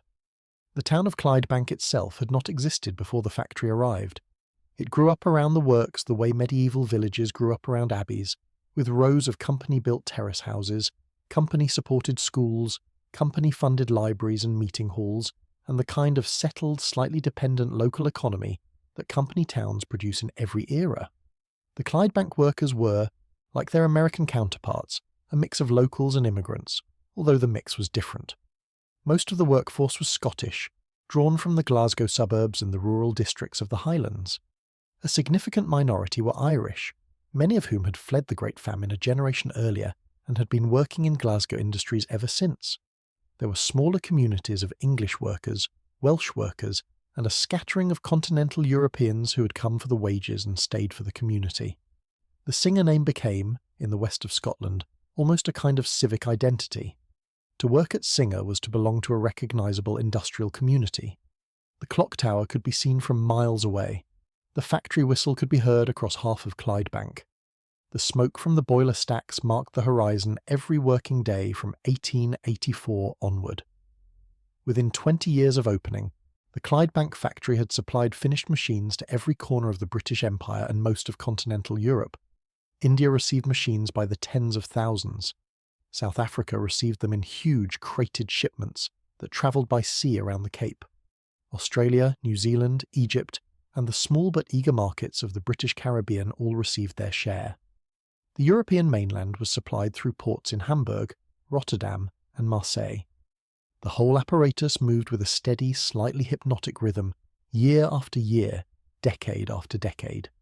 The actual machines that rolled out of these factories were, by the standards of the late 19th century, marvels of industrial design. The standard family model, known by various numbers in different decades but most famously as the Model 27, and later the Model 66, was a cast-iron treadle machine with a polished black enamel finish, decorated with intricate gold scrollwork that varied slightly from year to year, depending on which designer in the Elizabethport art department had been given the latest assignment. The decorations were applied by hand, by workers, usually women, who specialized in nothing else, using small brushes and stencils and the kind of patient eye for detail that took years to develop. Each finished machine carried a serial number stamped into the base, allowing the company to track its production history, its shipment destination, and, in theory, its eventual repair history, although in practice machines were repaired so rarely that the tracking infrastructure was almost an unused luxury. The wooden cabinets, produced at the on-site woodshop, were finished in walnut or oak and fitted with brass hinges and small drawers for thread spools, bobbins, needles, and the bewildering collection of small tools that any properly equipped sewing machine demanded. The cultural reception of these machines in different countries was, in retrospect, one of the more fascinating side effects of the global expansion. In India, the Singer machine became an essential piece of dowry furniture for marrying daughters of certain castes, a status it would retain for more than a century.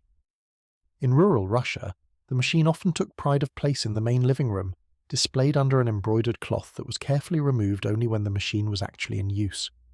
In sub-Saharan Africa, the treadle machine became, in some communities, the single most expensive object in the household, a financial asset that was sometimes passed down through 3 or 4 generations of women. In Latin America, travelling Singer agents reportedly developed a habit of arriving in small villages, demonstrating the machine in the central square, and leaving behind a backlog of orders that would take months to fulfill. The product itself in each of these contexts transcended its purely functional role. It became a symbol of modernity, of household status, of female productivity, of the family's place in a changing economic order. Few consumer products of the period accomplished any of these things. Singer accomplished all of them simultaneously, on 6 continents, in dozens of cultural settings, without ever quite seeming to plan for the outcome. By the turn of the 20th century, Singer had moved its expansion further east. In 1902, the company opened a major factory in Podolsk, an industrial town just south of Moscow, in the Russian Empire. The Podolsk facility was designed and built along the same principles as Elizabethport and Clydebank, with autonomous infrastructure, an internal rail network, on-site power generation, and a workforce drawn from the surrounding villages and immigrant communities. The Russian market had been promising for years, and the Podolsk works were intended to supply not only Russia itself but the rest of the Russian Empire, which at that point stretched from the Baltic to the Pacific. Within a few years of opening, Podolsk was turning out tens of thousands of machines annually, distributed through a network of regional sales offices that reached into Siberia, the Caucasus, Central Asia, and the eastern Baltic provinces. There were, by 1910, other Singer factories in Wittenberg, Germany, in Bonnières, France, in Bridgeport, Connecticut, in Floridsdorf near Vienna, and in smaller assembly plants scattered across half a dozen other countries. The company had become, almost without anyone outside its boardroom quite realizing what had happened, one of the first genuinely global manufacturing enterprises in human history. There had been multinational trading companies before, of course, the East India Company being the most famous, but those had been merchant ventures, moving goods across borders rather than manufacturing them in dozens of locations. Singer was something different. Singer was a single corporate brand, producing essentially the same product in essentially the same way, on multiple continents, distributing through a unified global sales organization. It was the prototype for everything that the 20th century multinational corporation would later become. The sales organization was, in its own way, as remarkable as the manufacturing network. By 1913, Singer maintained a worldwide sales force of approximately 60,000 people. That number included the showroom demonstrators, the regional sales managers, the traveling agents, the installment plan collectors, the repair technicians, the warehouse staff, and the various clerks and assistants who made the whole apparatus function. The company operated showrooms in essentially every significant city on Earth that had a postal address and a paved road leading to it. There were Singer showrooms in Nairobi and Lagos. There were Singer showrooms in Buenos Aires, Lima, Mexico City, and Havana. There were Singer showrooms in Shanghai, Yokohama, Bombay, and Cairo. There were Singer showrooms in tiny European market towns whose names most modern Americans would struggle to pronounce. The signs over the showroom doors, the brass plaques in the offices, the labels on the crates and the brochures inside the crates all bore the same instantly recognizable Singer logotype, in a single typeface, in a single bright red, on a single distinctive shade of cream-coloured paper. The brand had become, several decades before anyone used the word brand in its modern sense, a globally recognizable visual identity. By 1913, Singer controlled approximately 90% of the American home sewing machine market and a comparable share of the global market. The company had effectively monopolized one of the largest consumer product categories on Earth. The competitors that remained, both domestic and international, were either small regional manufacturers operating at the margins or specialty firms catering to industrial users who needed unusual machines that Singer chose not to bother with. The sewing machine, as a household object, had become essentially synonymous with the Singer name, in dozens of languages, in dozens of countries, in a way that very few products in the history of commerce have ever achieved before or since. It was, in retrospect, the absolute peak of the company's global dominance, and like all peaks, it was marked by the kind of architectural gesture that companies tend to make when they have more money than they know how to spend and more confidence than they can quite manage to contain. The gesture in this case was the Singer Building, completed in 1908 at the corner of Broadway and Liberty Street in Lower Manhattan. The building was designed by the architect Ernest Flagg, who had been working on Singer projects for years and who had quietly been drafting and redrafting his vision of the headquarters tower for nearly a decade. The final design was, by the standards of 1908, something close to architectural science fiction. The building rose 47 stories above the street, to a total height of 612 feet, from the sidewalk to the tip of the lantern on its crown. When it was completed and opened to the public, it was the tallest building in the world. This is, in modern terms, a difficult fact to internalize. The Singer Building was the tallest building on the entire planet, not the tallest in New York, not the tallest in the United States, the tallest building anywhere, taller than every cathedral, every minaret, every previous office tower. Taller than the Eiffel Tower if you measured only the office floors, although the Eiffel Tower, being primarily an open lattice with a flag on top, was technically taller as a structure. The Singer Building held its title as tallest in the world for just over a year before being overtaken in 1909 by the Metropolitan Life Insurance Tower, a few blocks uptown, which was itself overtaken 3 years later by the Woolworth Building. The era of the tallest skyscraper changing hands every few years had just begun, and Singer was the company that fired the starting pistol. The building's exterior was an eccentric mix of styles that art historians later struggled to categorize.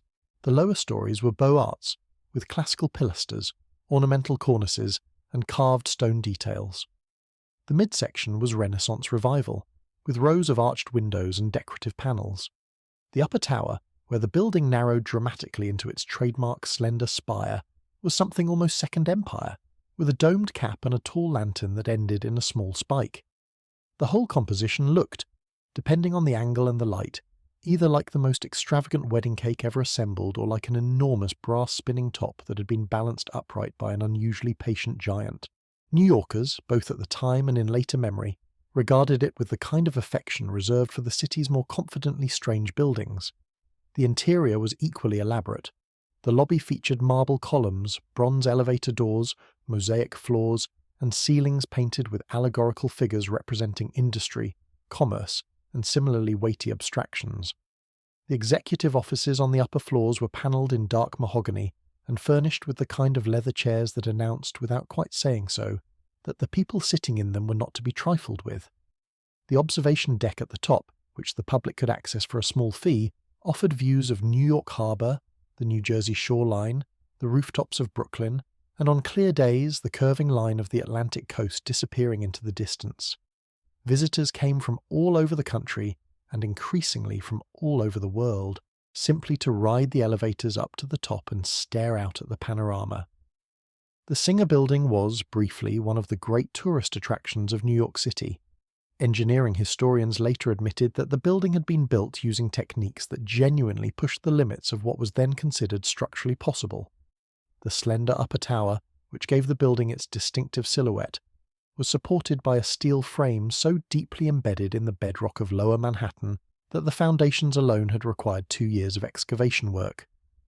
The wind load calculations had been done by hand, by a team of engineers working at long wooden drafting tables in a borrowed warehouse, using slide rules and trigonometric tables and the kind of patient mathematical confidence that pre-computer engineering demanded.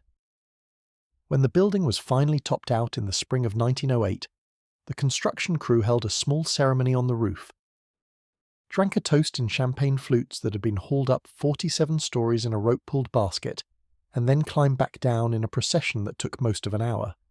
The newspapers naturally covered every detail, including the part about the champagne, which made for the kind of story that the morning editions could not resist running on the front page.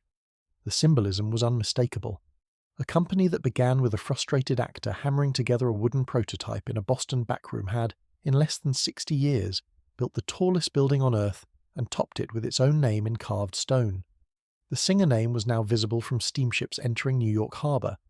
The Singer name was carved into the bronze plaques inside the lobby. The Singer name was etched into the windows of every showroom from Argentina to Australia. The Singer name was, by 1913, very nearly the most globally recognizable commercial brand in human history. What nobody in the executive offices on the upper floors quite understood, what they could not have understood from their views over the harbour and their leather chairs and their bronze elevator doors, was that the empire had reached the absolute limits of its expansion. There was nowhere else to go. There were no markets left to conquer. There were no major industrial nations without a Singer factory or a Singer sales office. The world had been mapped, divided and saturated with sewing machines, and the company was about to discover that maintaining a global monopoly was an entirely different challenge from building one in the first place. The first cracks would arrive within a year.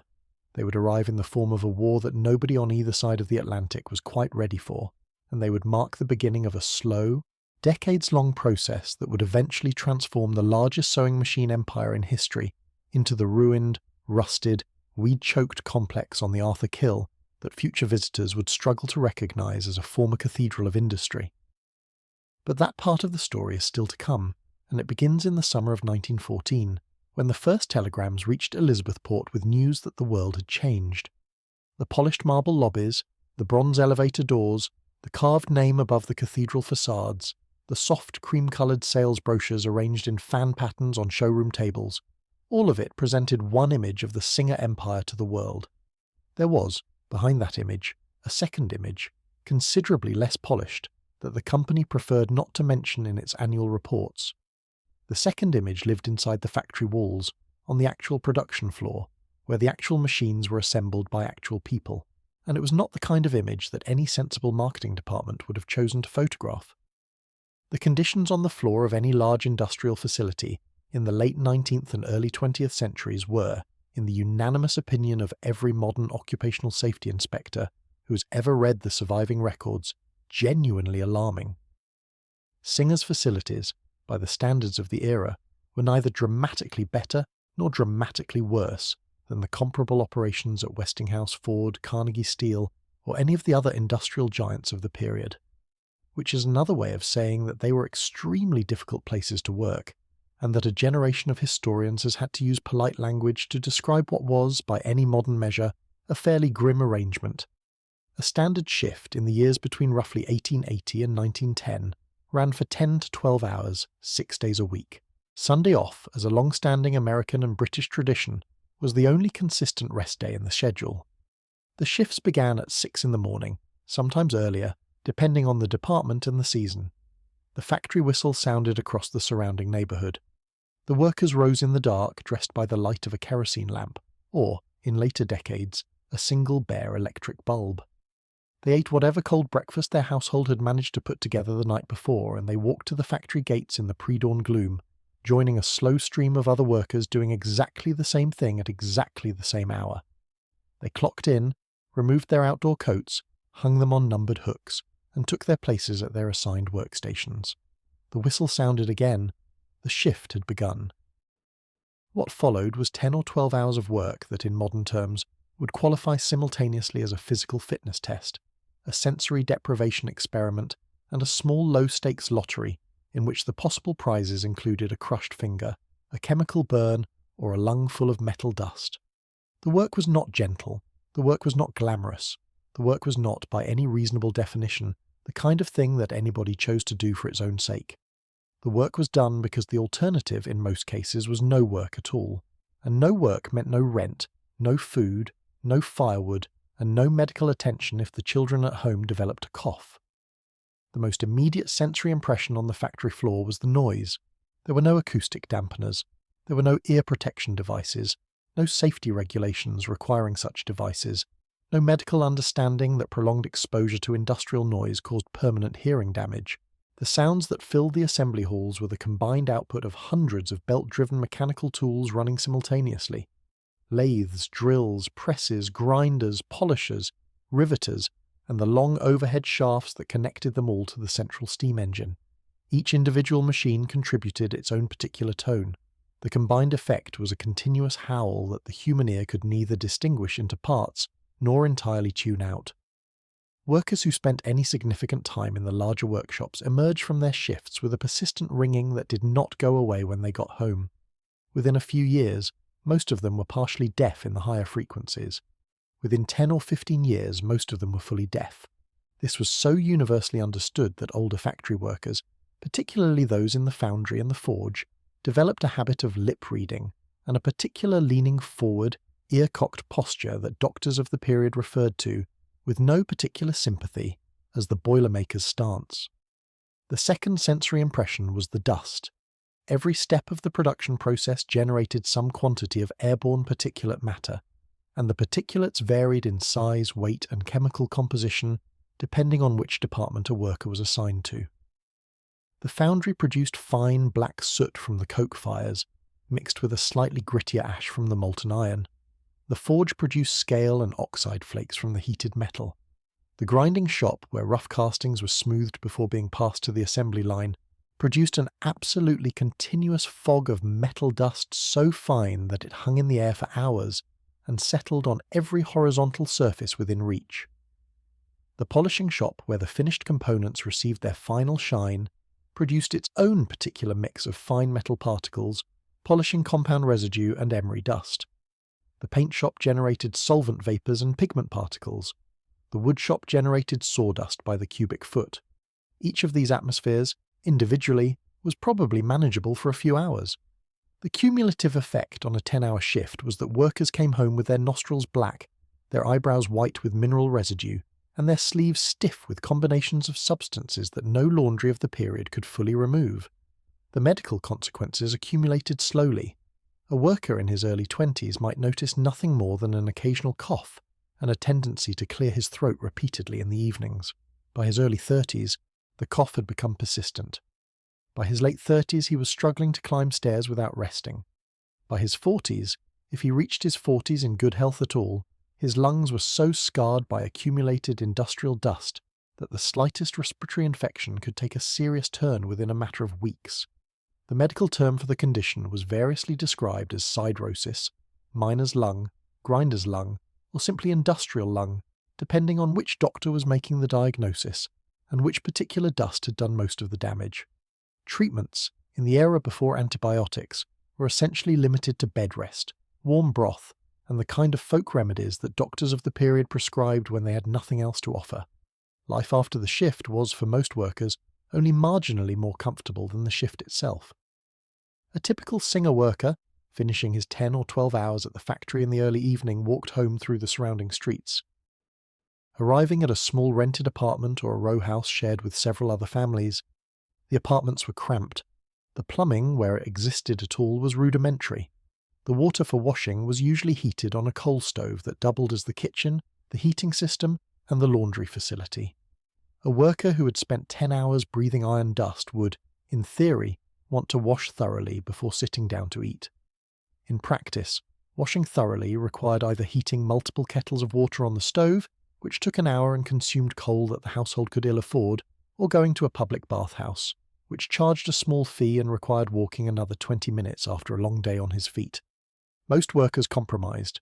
A quick splash at the basin, a change of shirt, a hot supper, an hour with the family if the children were still awake, and then bed at roughly 9 in the evening so that the whole cycle could begin again at 5 the next morning. The schedule was, by any modern measure, brutal. The schedule was also, in the language of the period, simply what work meant. Then there were the accidents.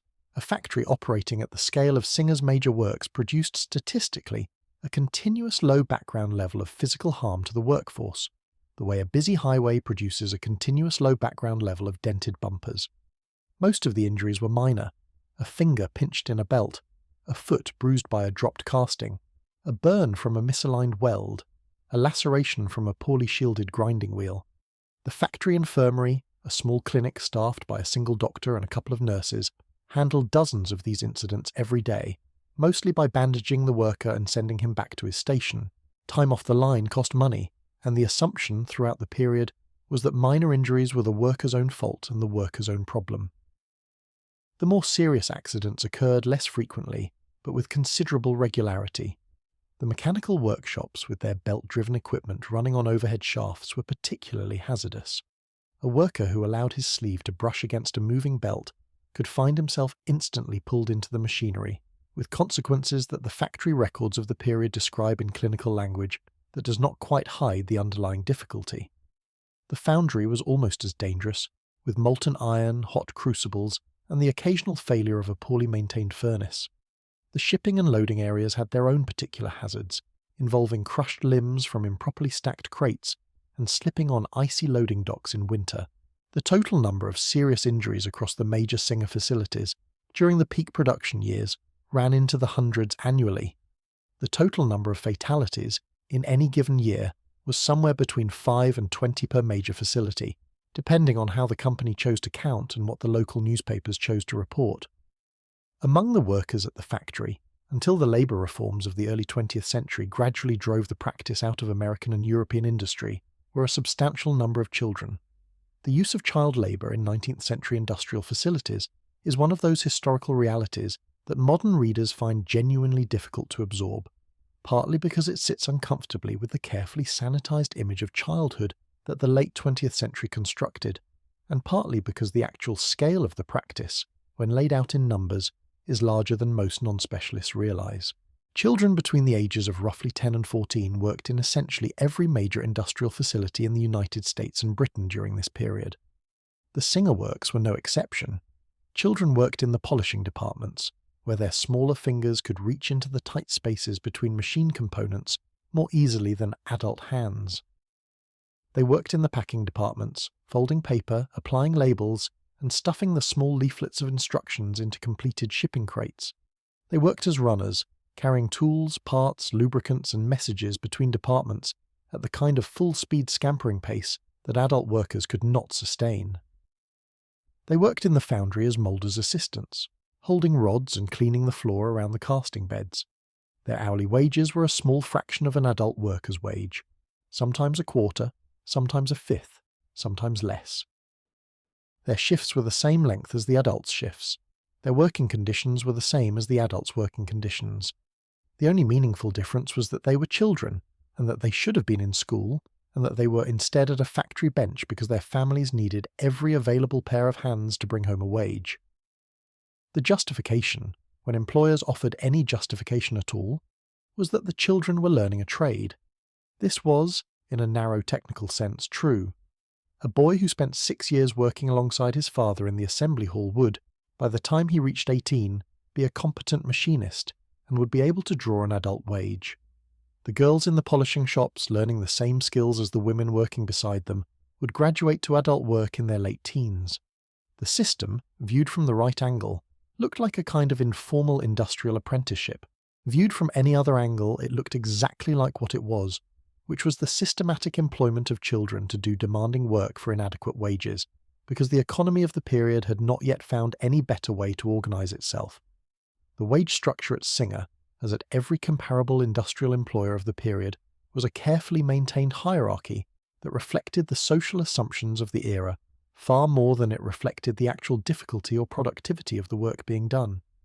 The highest paid workers were skilled native-born men, particularly machinists, toolmakers and master mechanics, who could earn a respectable middle-class wage that supported a family in a modest house with a small garden behind it. Below them sat the semi-skilled workers, most of them also native-born but increasingly drawn from the children of recent immigrants, who earned roughly half what the master mechanics earned. Below them sat the unskilled adult male workers, mostly first-generation immigrants from Italy, Poland, Ireland, and points further east, who earned roughly half again what the semi-skilled workers earned.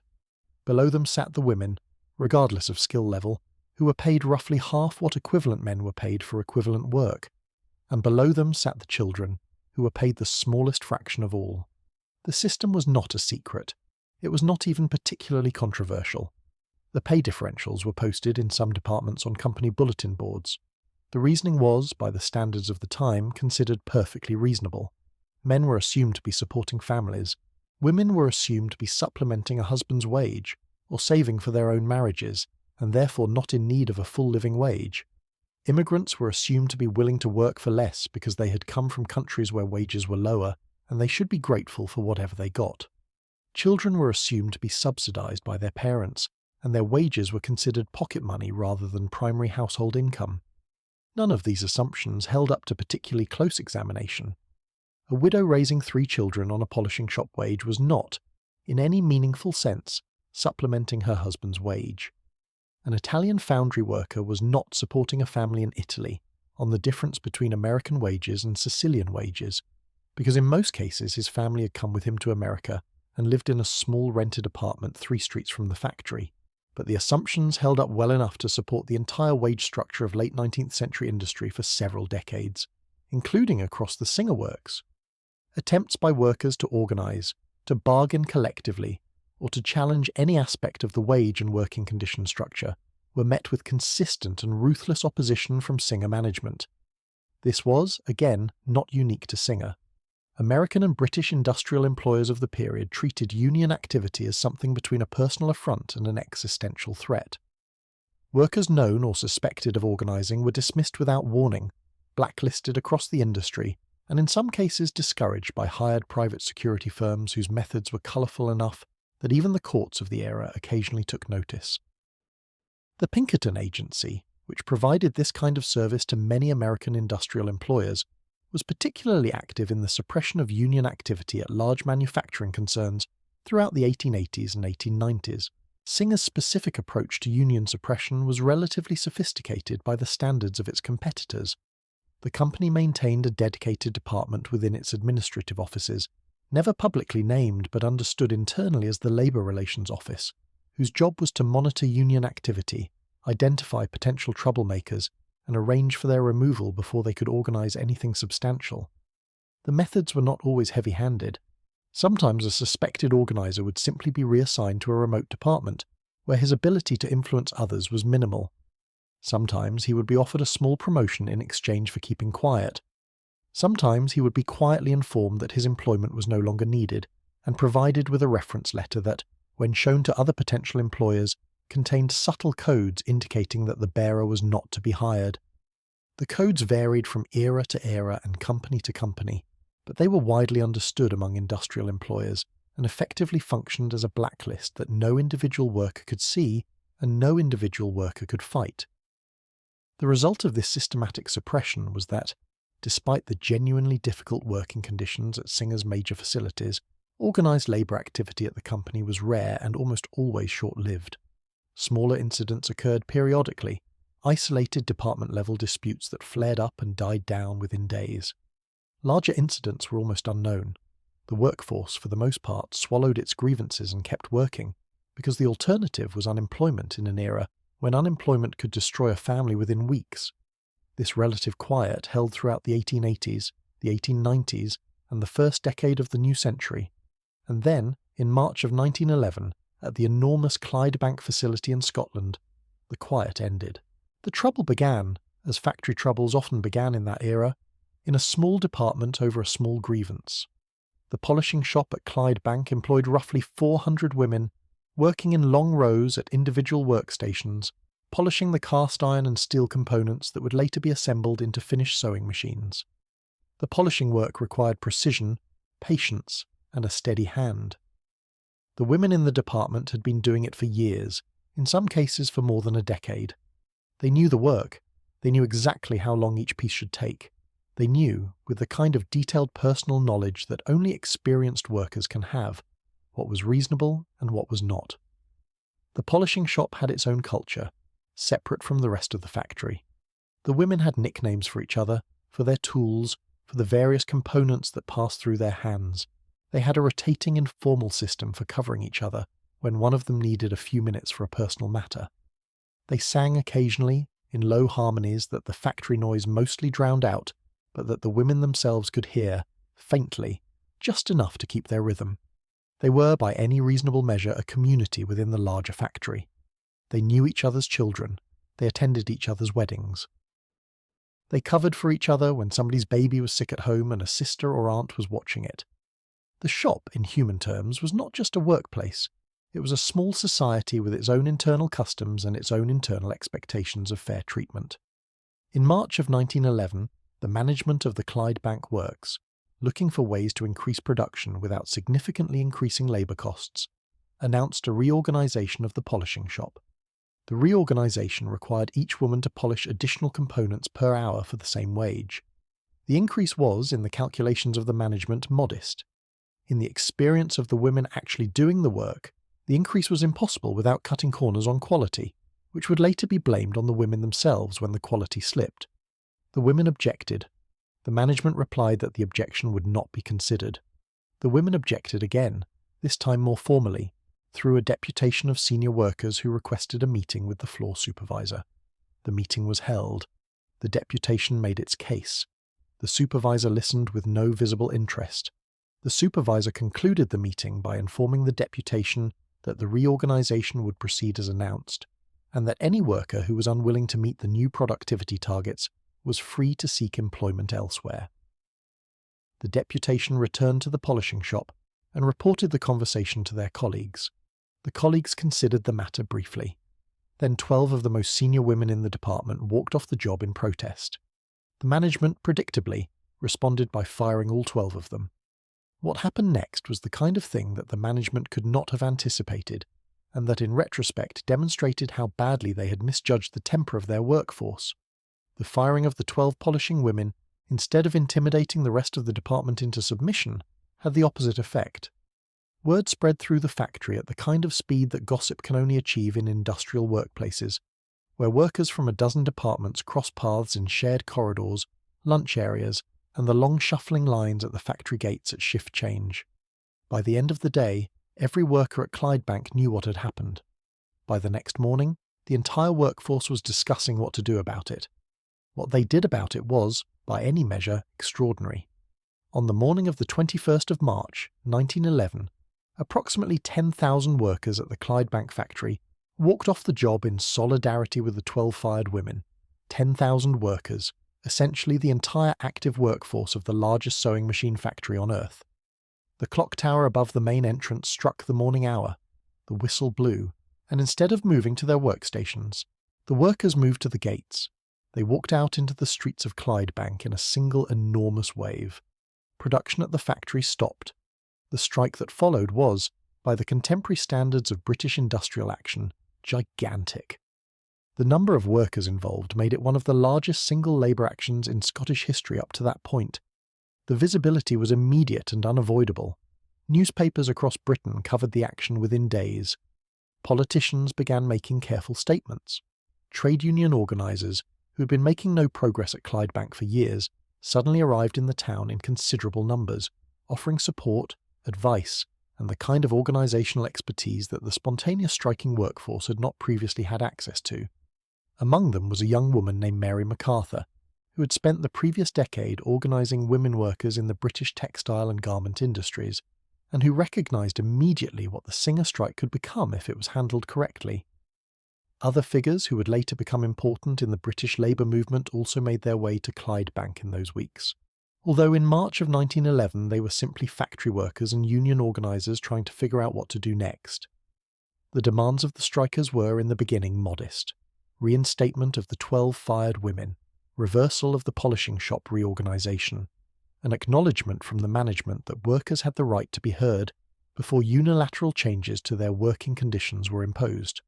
The demands grew over the days that followed, as the strike continued and as the strikers became increasingly aware of how much leverage they actually had. By the end of the first week, the demands had expanded to include broader changes to wage structures, working hours, and the company's overall approach to its workforce. The management's response, after a few days of considering its options, was to refuse essentially all of the demands. The strike, the management announced, would not change company policy. The workforce was free to return to work on the previous terms, or to seek employment elsewhere. The factory would, if necessary, recruit replacement workers from the surrounding region. The strike continued. The workers, who had no strike fund and no significant savings, began to feel the financial pressure within days. Local merchants extended credit. Local churches organised soup kitchens. Trade unions from across Britain sent contributions, although the contributions were modest. The strikers held meetings, marches, and outdoor rallies in the cold March weather. They sang songs, they listened to speeches, they negotiated with the management through intermediaries, they walked picket lines around the factory gates, watching the smoke from the unlit boiler stacks slowly disappear from the Clydebank skyline. The atmosphere in the surrounding town was, by every surviving account, electric. Clydebank itself was a small place, and the factory was the dominant institution within it. Almost every household in the town had at least one worker on strike. The pubs filled in the evenings with men trading news about the day's events. The kitchens filled with women who had not been at a kitchen table during the working hours for years. Children, suddenly with parents at home, took the opportunity to play in the streets in numbers that the local schoolmasters had not seen since the previous summer. The shopkeepers, the bakers, the butchers, the publicans all extended credit further than they had ever extended it before, partly out of solidarity, and partly because refusing to do so would have meant losing their customers permanently. The strike was not just an industrial action, it was a temporary reorganisation of the entire civic life of the town. The strike lasted in its active form just over 2 weeks. It ended eventually in something close to a negotiated stalemate. The polishing shop reorganisation was modified, but not entirely reversed. Some of the 12 fired women were reinstated, but not all of them. The management agreed to consider future changes more carefully, but did not formally agree to any specific consultation procedures. The workers returned to the factory in the last week of March. Production resumed. The smoke returned to the boiler stacks. To anyone reading the company's annual report, the entire incident might have appeared as a brief footnote in a year of otherwise normal operations. But the consequences of the strike, in the longer term, were considerably larger than the immediate settlement suggested. The Clydebank action of 1911 became, almost immediately, a reference point for the rapidly growing labour movement in the west of Scotland. The fact that 10,000 workers had walked out in solidarity over the firing of 12 colleagues. The fact that they had held the line for 2 weeks against the management of the world's largest sewing machine factory. The fact that they had emerged from the strike with at least partial concessions and a vastly increased sense of their own collective power. All of this contributed to the building of what would later become one of the most significant working-class political movements in 20th century Britain. The movement acquired a name within a few years, Red Clydeside. The term referred originally to the river itself, the broad grey Clyde that ran through Glasgow and past Clydebank, and out into the Firth of Clyde and the Atlantic beyond. By the late 1910s and 1920s, the term had become political shorthand for the entire industrial working-class culture of the west of Scotland. With its strong unions, its socialist political leanings, its enthusiastic public meetings, its labour newspapers, and its consistent willingness to take industrial action when working conditions warranted it.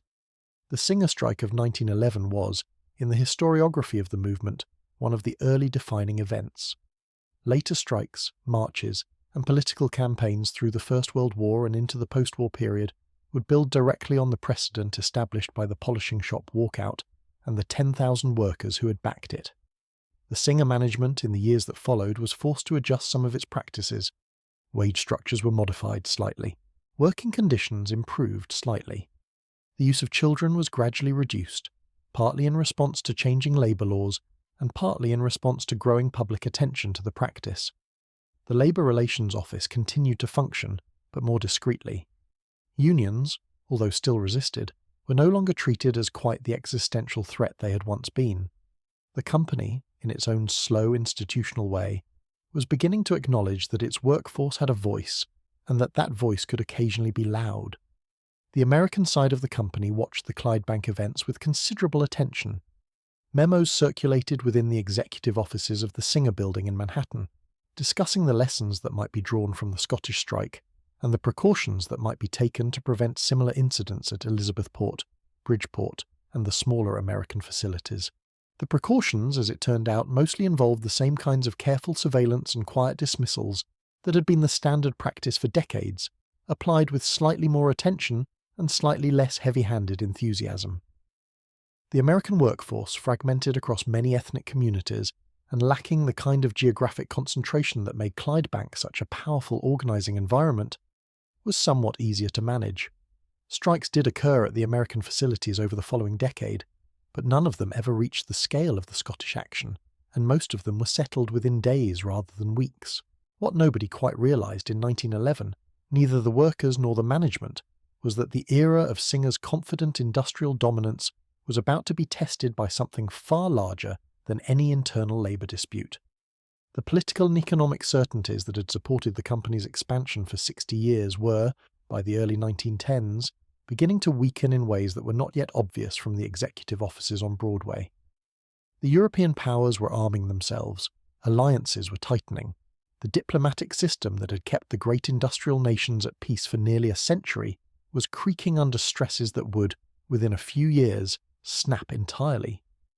When the war came, it would arrive at the gates of every Singer factory on both sides of the Atlantic, and the company that had spent 6 decades selling sewing machines to civilian households was about to discover that its enormous industrial infrastructure could be repurposed, almost overnight, into something rather different.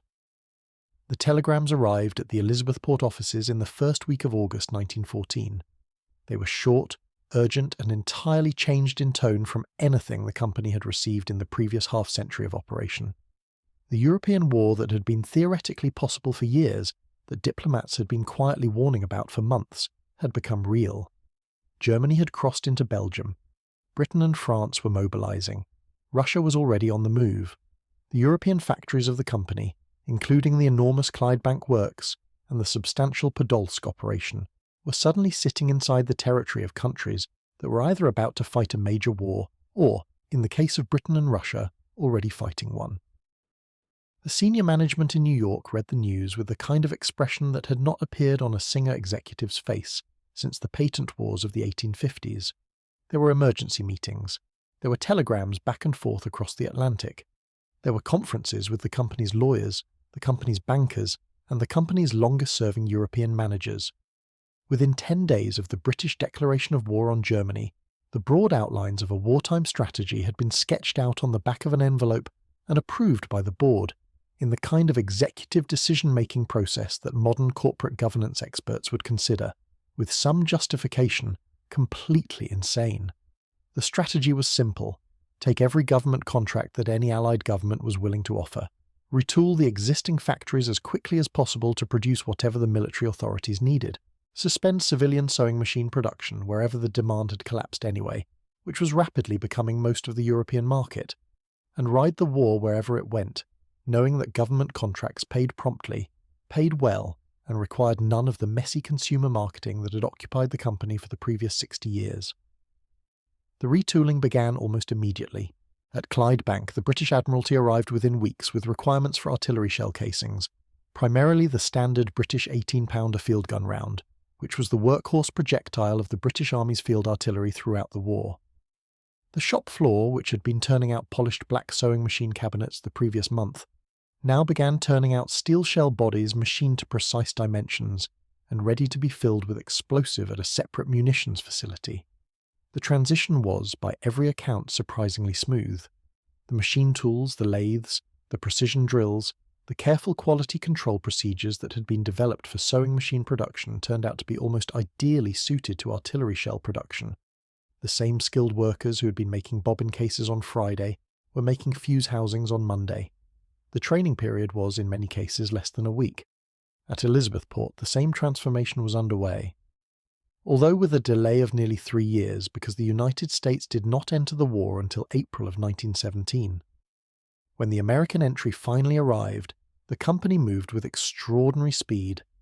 Within weeks, the New Jersey works had taken contracts for 75mm artillery shells, the standard French field gun round that the American Expeditionary Force would carry into combat in Europe. Other contracts followed for fuses, bayonet parts, gun stock components, and a substantial run of .45 caliber pistol parts that fed into the assembly lines of the standard American military sidearm. The brass scroll work was replaced by stenciled identification numbers. The decorative gold leaf was replaced by a uniform military grey. The cream-coloured sales brochures that had occupied the printing shop for decades were replaced by parts manuals, technical drawings, and the kind of dense bureaucratic paperwork that government procurement officers required in triplicate. The government contracts were, in the language of a later era, a gold mine. The military authorities paid premium prices, paid promptly, and provided steady, predictable volumes that the company could plan around for years at a time. There were no installment plans to manage. There were no travelling salesmen to support. There were no showrooms to maintain. There was no advertising to buy. The Army wanted 10,000 shell casings by the end of the month. The Army paid the agreed price. The Army took delivery on the agreed date. And that was the entire commercial relationship. After 60 years of building one of the most sophisticated consumer marketing operations in human history, the company suddenly found itself in a business arrangement of almost startling simplicity.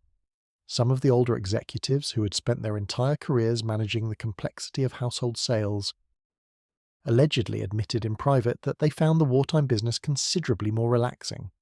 The most visible change inside the factories, however, was not the products, it was the workforce.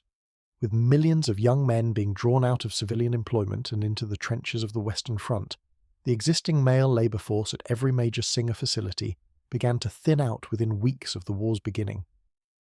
The company, which had relied for decades on a workforce that was overwhelmingly male in most production departments and entirely male in the skilled trades, suddenly faced the problem of who was going to operate the lathes, the drills, the presses, and the assembly lines, now that a significant fraction of the workforce had been called up to fight.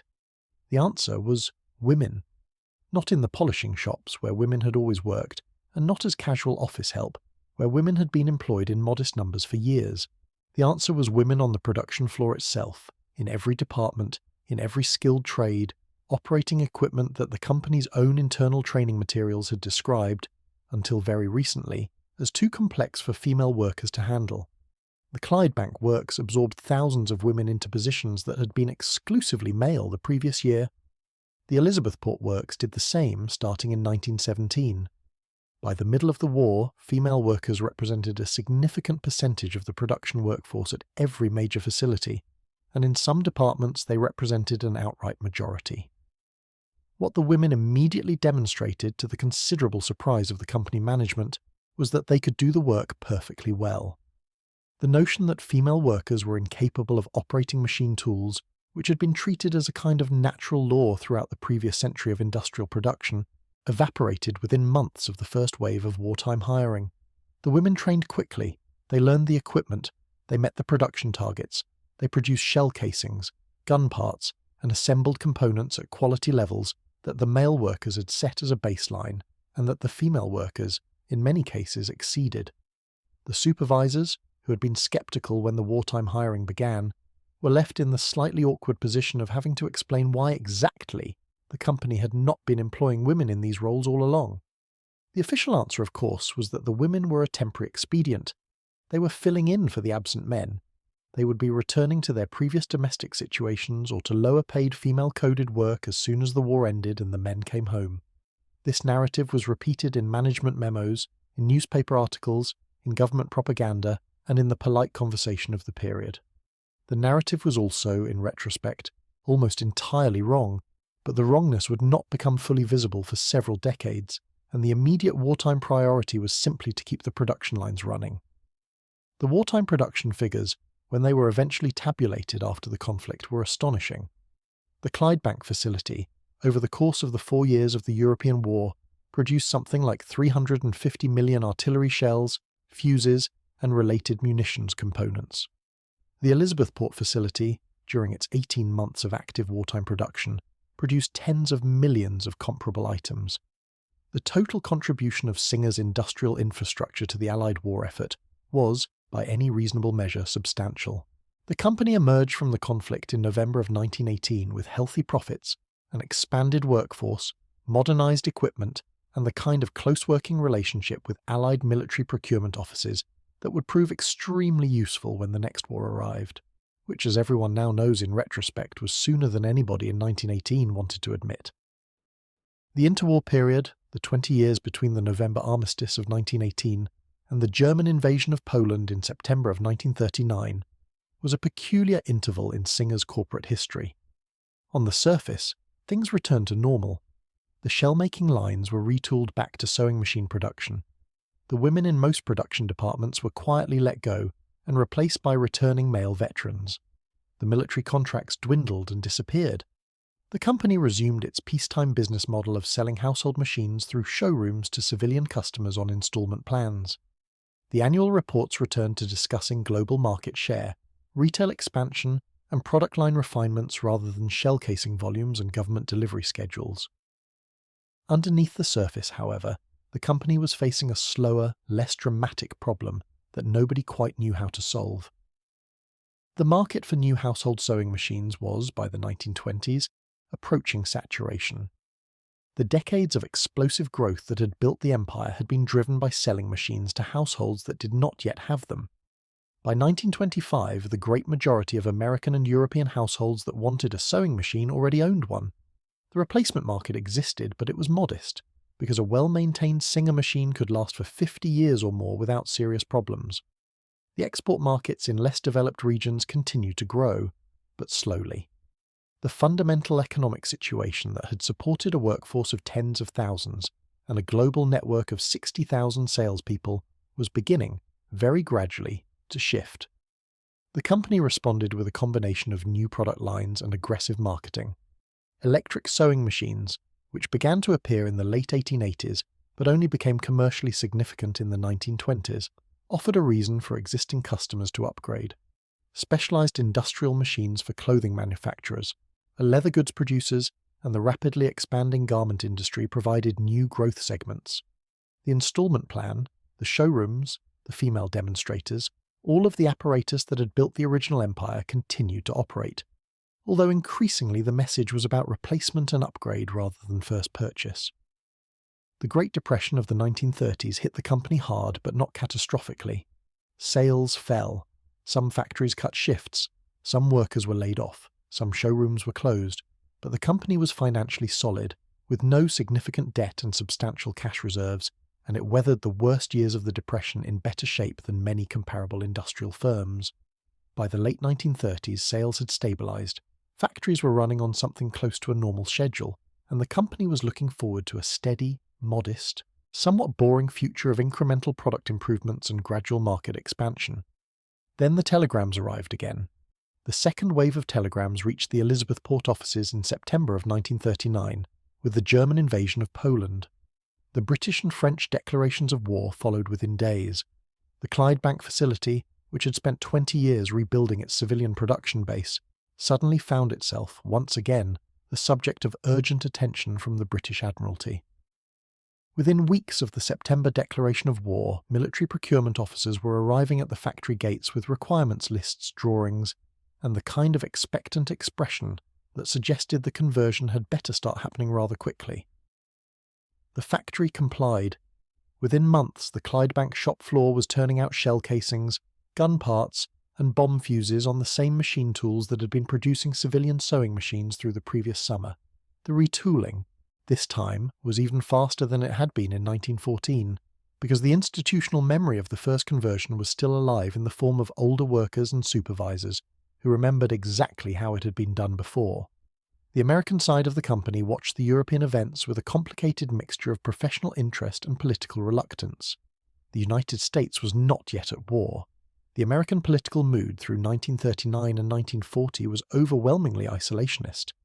The official Singer position, like the official position of almost every major American industrial firm, was that the company would, of course, comply with any defense-related orders that the United States government might place, but that the company was not actively seeking such orders and was continuing its civilian production at full capacity. This position was maintained through the fall of France in 1940, through the Battle of Britain that followed, through the German invasion of the Soviet Union in June of 1941, and through the steady tightening of American war preparations during the summer and autumn of that year. The position lasted, as positions of that kind always lasted, until the morning of December 7, 1941. The Japanese attack on Pearl Harbor and the German declaration of war that followed 4 days later ended the American debate about whether to enter the war. Once the United States was formally at war with both Japan and Germany, the question shifted from whether American industry would convert to military production to how fast the conversion could happen and how completely the country's industrial capacity could be redirected toward the war effort. The answer, for Singer, was unusually fast and unusually complete. Within weeks of the December declaration of war, the company was negotiating major defense contracts with the United States War Department, the Navy Department, and the Army Air Forces. By the early months of 1942, the Elizabethport facility was producing artillery shells, bomb fuses, gun parts, and the kind of precision-machined components that the wartime economy was suddenly demanding in volumes that nobody could have predicted 6 months earlier. The full conversion arrived in June of 1942. On a Monday morning in the middle of the month, the company formally ceased all civilian sewing machine production at its American facilities. The decision was, in some ways, even more dramatic than the comparable decision of the First World War, because in 1942 the conversion was complete. There would be no parallel civilian production at Singer's American Works for the duration of the conflict. The household machines that had been the company's defining product for 90 years would not be coming off the lines again until the war was over. The entire industrial capacity of the company's American operations was dedicated, from June 1942 onward, to the production of military hardware. The workforce expanded to match the demand. By the peak years of 1943 and 1944, the total workforce across the company's American facilities had reached approximately 40,000 people. The Elizabethport works alone employed something in the neighbourhood of 15,000 to 18,000 workers at peak, with smaller but substantial workforces at the Bridgeport facility in Connecticut and at the various subsidiary plants that the wartime expansion had brought into the corporate family. The total workforce figure was the largest in the company's history before or since. The cafeterias served meals around the clock. The parking lots overflowed. The local Elizabethport housing market, which had been quiet through the 1930s, suddenly tightened to the point that the company was helping arrange dormitory accommodations for workers who could not find rooms in the surrounding neighbourhoods. The factories ran on 3 8-hour shifts, 24 hours a day, 6 and sometimes 7 days a week. The factory whistle that had marked the start and end of the working day for 70 years now sounded continuously at 4-hour intervals around the clock. The smoke from the boiler stacks rose without interruption. The lights in the assembly halls burned through the night. The shipping docks loaded freight cars and barges in continuous rotation, with finished military components leaving the gates at all hours of the day and night, bound for armies that were fighting in North Africa, in the Pacific, in Italy, and eventually across northwestern Europe. The 3-shift rhythm had its own peculiar effect on the surrounding town. The streets of Elizabeth, which had observed quiet pre-dawn hours for as long as anyone could remember, now carried a constant low-level traffic of shift workers walking to and from the factory gates at every hour. The all-night diners that opened to serve the third shift became small social institutions in their own right, with their own regulars, their own house specialties, and their own particular brand of late-night philosophical conversation conducted over coffee and toast at 3 a.m. The local buses adjusted their schedules to run around the clock. The taxi drivers learned the shift change times by heart. The wives, husbands, and children of the workers learned to keep their voices down during whichever portion of the day their household member happened to be sleeping. Because in a town where half the population worked at the factory and the factory ran 24 hours a day, somebody on every block was always trying to sleep through the daylight hours, and somebody else was always trying to eat breakfast at sunset. What the factories actually produced during these years was the kind of catalogue that a wartime industrial historian could spend a career documenting. The list included artillery shells of various calibers, designed for both field guns and the larger naval guns of the United States Navy. It included bomb fuses, both for aerial bombs and for the larger artillery rounds that were being shipped to the various theatres of operation. It included gun parts for rifles, carbines, machine guns, and the standard American military sidearm. The .45 caliber pistol that had been part of the First World War contract reappeared in larger quantities, with Singer producing components and, in a small but legendary run that collectors would later track with obsessive attention, a limited series of complete pistols. The actual number of pistols Singer produced under this contract was tiny by wartime standards, only a few hundred, but those particular pistols would, decades later, become some of the most valuable historical firearms in the United States, traded among collectors for prices that would have astonished the original Elizabethport workers who assembled them. The factories also produced aircraft components, primarily small precision parts that fed into the assembly lines of the bomber and fighter plants. Bombsight components, particularly for the famous Norden bombsight that was the centerpiece of American precision bombing doctrine, were produced under contracts that required the kind of secrecy that the company had never previously dealt with. Whole departments at the Elizabethport facility were placed under restricted access, with armed guards at the doors, security clearances for the workers, and the kind of compartmentalized information protocols that the wartime military insisted on.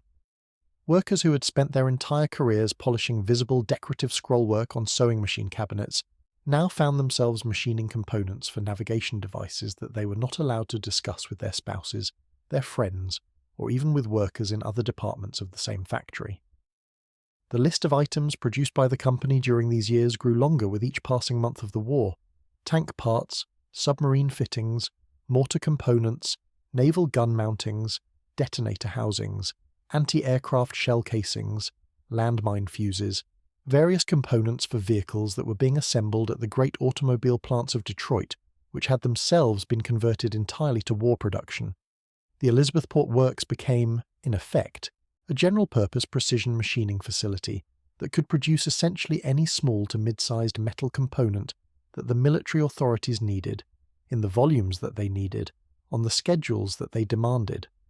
The company's institutional expertise, accumulated over 90 years of producing high-precision consumer goods at industrial scale, turned out to be almost perfectly suited to the demands of a fully mobilized wartime economy. The same patient quality control culture that had produced reliable household sewing machines for generations now produced equally reliable artillery fuses, gun parts, and bomb site components for the armed forces of a country fighting on the other side of the world.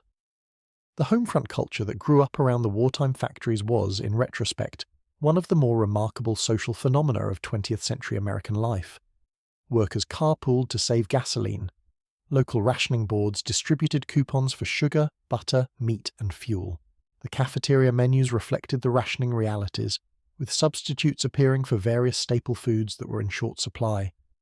War bond drives swept through the factory floor at regular intervals, with workers signing up for payroll deductions that would, over the course of the war, channel substantial portions of their wages into government war bonds. The factory bulletin boards filled with announcements about scrap drives, blood drives, civil defense drills, and the kind of patriotic community events that were a constant feature of American life during the war years. Worker production targets were posted alongside reminders that every shell, every fuse, every gun part directly supported the troops overseas, with weekly statistics about how many tons of finished material had been shipped to the various theatres of operation. The women, predictably, came back to the factory floor in even larger numbers than they had in the previous war. By 1944, female workers represented a substantial majority of the production workforce in many departments at Elizabethport and at the smaller American facilities.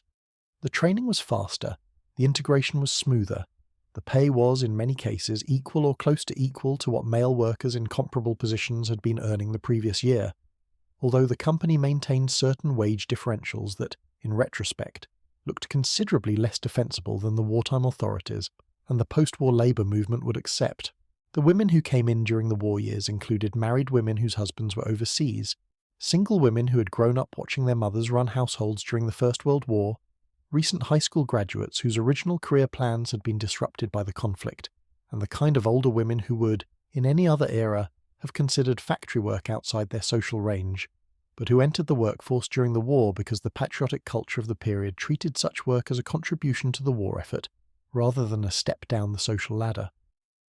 The Clydebank facility, on the other side of the Atlantic, had been running its own wartime production since 1939.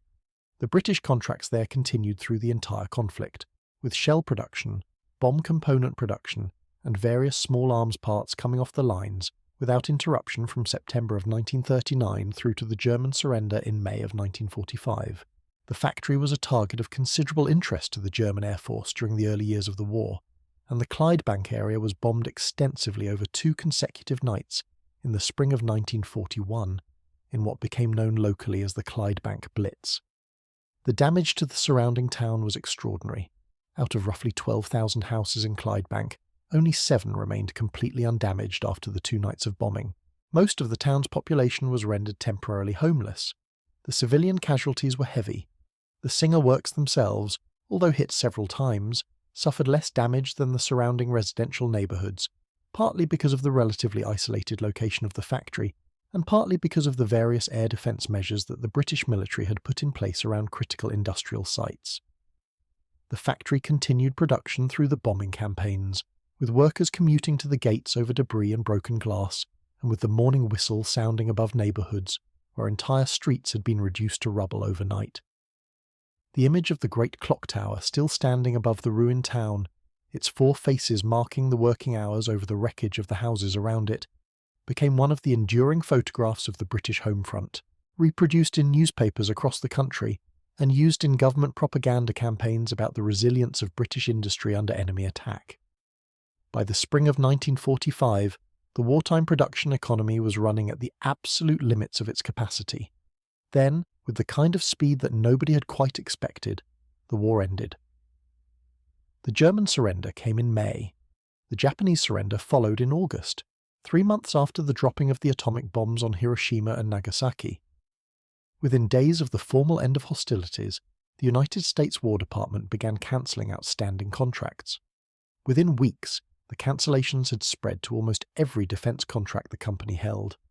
The military, which had been the company's primary customer for nearly 4 years, no longer needed the shells, the fuses, the gun parts, or the aircraft components that the company had been producing. The contracts evaporated in many cases overnight. A division supervisor who had arrived at work on Monday with production targets for the next quarter would by Friday be supervising the disassembly of his own production line. The shell casing equipment was crated and stored. The fuse production lines were broken down and warehoused. The restricted access departments were opened up, the armed guards withdrew, the security clearances were quietly terminated. The 40,000 workers who had been the largest workforce in the company's history began to receive separation notices and final paychecks in numbers that the company's personnel offices had to scramble to process. The world had changed while Singer was making artillery shells. The company had spent 6 years winning a war and had finished it as a profitable, well-managed, technically sophisticated industrial concern with a global reputation and substantial cash reserves. What the company had also done, without quite realizing it, was lose touch with the slow underlying shift in the consumer market that was about to make almost all of its accumulated expertise gradually obsolete. The first signs of the change would appear within a few years of the war's end. The full consequences would take decades to unfold. But the seeds of the eventual decline, the slow downward path that would end with rusted buildings on the Arthur Kill and weeds growing through the concrete loading docks, were planted in the curious summer of 1945, when the contracts vanished and the company turned, with quiet confidence, to face a peacetime world that had moved on without bothering to send a forwarding address. The conversion back to civilian production proceeded with the kind of methodical efficiency that the company had spent 90 years perfecting. Within 6 months of the Japanese surrender, the Elizabethport assembly lines were once again turning out polished black sewing machines, their cabinets finished in walnut, their decorative scrollwork carefully applied by hand, exactly the way they had been finished in 1939. Within a year, the Clydebank facility had completed its own transition.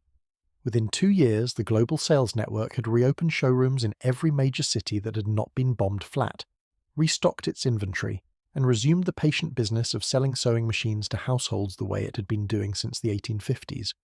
On paper, everything looked exactly as it had before the war. On paper, the company was as healthy as it had ever been.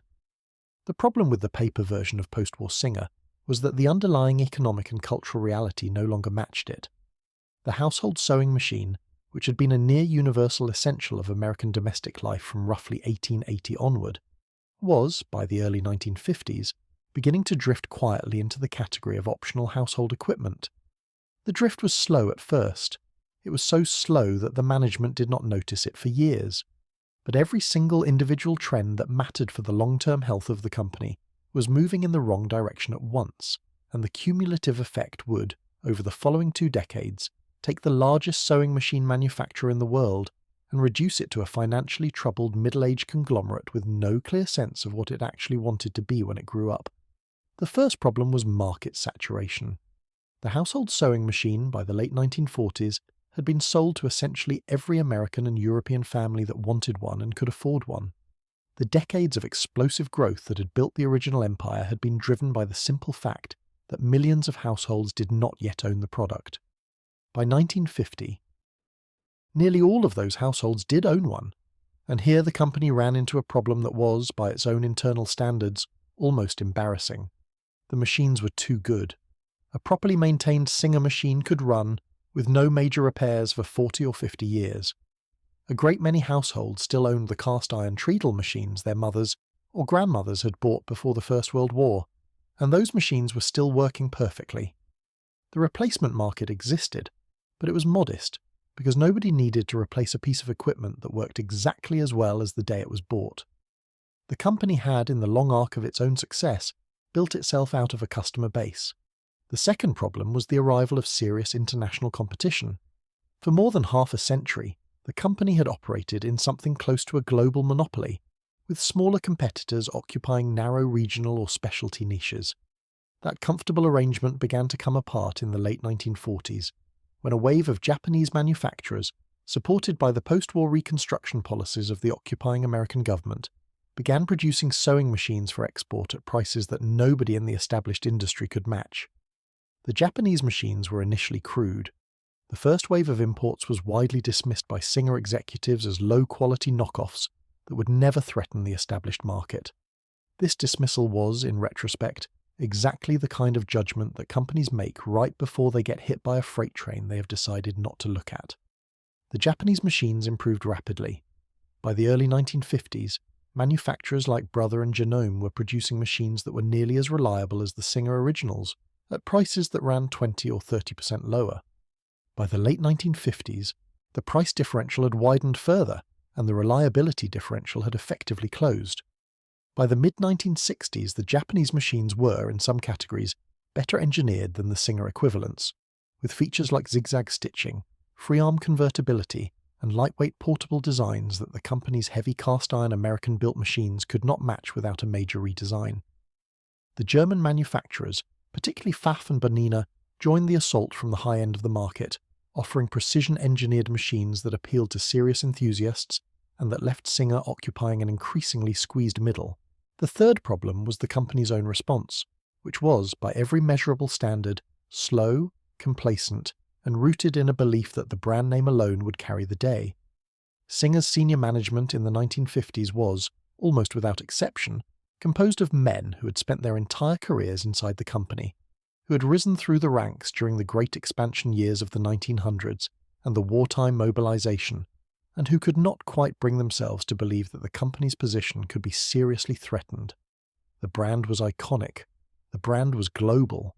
The brand was the actual word that ordinary people in dozens of languages used to mean sewing machine.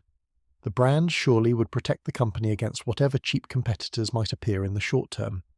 The factories continued producing essentially the same models on essentially the same equipment that had been installed during the 1920s and 1930s, with periodic minor updates but no fundamental redesign. The assumption was that customers would continue to choose the established name over the unfamiliar foreign alternatives, and that any temporary loss of market share would correct itself once the novelty of the imports wore off. The novelty of the imports did not wear off. The novelty became, by the mid-1960s, the new normal. By 1970, Japanese manufacturers had captured a substantial portion of the American sewing machine market and were continuing to take share year after year in a way that began to look less like temporary competition and more like a structural shift in the industry. The company management, finally recognizing the seriousness of the problem, began responding with new product lines, new marketing campaigns, and a major redesign program. The new products, when they arrived, were a mixed bag. Some of them, like the various touch and sew models introduced in the 1960s and 1970s, were aggressively marketed and sold in substantial numbers. Some of them were also, depending on who was complaining, mechanically temperamental, prone to thread tension problems, and the source of considerable customer frustration. The reputation for indestructible reliability that had taken the company a century to build began to erode within the space of a few model years. The fourth problem, and in many ways the most fundamental one, was the cultural shift that swept through the United States and Western Europe during the 1960s. The household sewing machine had been, throughout its peak commercial period, deeply embedded in a particular vision of domestic life. The machine sat in the parlour or the dedicated sewing room. The wife or mother of the household used it, in the evenings or on quiet weekend afternoons, to make and mend clothing for the family. The skill of sewing was passed down from mother to daughter, sometimes from grandmother to granddaughter, in an unbroken chain of domestic expertise that had been considered essential preparation for adult female life since before anyone could remember. The sewing machine was not just a tool, it was a cultural anchor, embedded in a particular set of assumptions about how households worked and what women did inside them. All of those assumptions began to come apart in the 1960s. The feminist movement, which had been building since the publication of various influential works in the early part of the decade, encouraged American women in particular to question the domestic structure that had supported the sewing machine market for a century. Married women entered the paid workforce in numbers that the previous generation would have considered scandalous. The time available for domestic activities like sewing dropped accordingly. The cultural prestige of being a skilled homemaker, which had been considered a respectable identity throughout the previous century, began to feel, to a generation of younger women, like something between an expectation they had not consented to and a trap they wanted to escape. None of this was specifically directed at the sewing machine industry. The shift was much larger than any single product category. But the sewing machine, more than almost any other consumer good of the period, depended on a domestic structure that was, very quietly, dismantling itself. The cultural shift was accompanied, almost simultaneously, by an economic shift that was just as damaging. The garment industry, which had been gradually mechanizing throughout the 20th century, reached in the 1960s a point of efficiency where mass-produced ready-to-wear clothing became cheaper, by virtually any meaningful measure, than home-sewn clothing. A dress that took 10 hours of skilled sewing to produce at home could be purchased at a department store for the equivalent of 1 or 2 hours of the wearer's actual paid working time. The economic calculation that had supported home sewing for generations, the calculation that buying fabric and sewing your own clothes saved money, simply stopped working. Buying ready-made clothes saved money. Buying ready-made clothes saved time. Buying ready-made clothes also offered styles, fits, and finishes that no home seamstress could realistically match without a lifetime of accumulated expertise. The competitive advantage of home sewing, which had been substantial for 100 years, evaporated in roughly a decade. By the early 1970s, the result of all these convergent pressures was visible in the company's annual sales figures. Domestic sewing machine sales, which had peaked in the late 1950s, had been declining steadily for more than a decade. The decline was not catastrophic in any single year. It was a slow, persistent erosion of 3 to 5% annually, which compounded over the years into a market that was, by 1975, perhaps half the size of what it had been 20 years earlier. The remaining market was increasingly served by the Japanese and German competitors. The Singer share within that shrinking market was also declining, although more slowly. The company was watching its dominant position in an essential consumer category transform into a smaller position in a hobby category, and the management, after years of denying that this was happening, finally began to panic. The panic took the form of an aggressive diversification program. The reasoning, if it could be called reasoning at this stage, went something like this. The sewing machine business was no longer a growth industry. The company had enormous cash reserves, considerable real estate, a global distribution network, and the kind of management infrastructure that should, in theory, be able to run any well-defined commercial operation. Therefore, the company should acquire other companies in other industries and use the existing infrastructure to manage them. The strategy was, in the language of the period, a conglomerate strategy.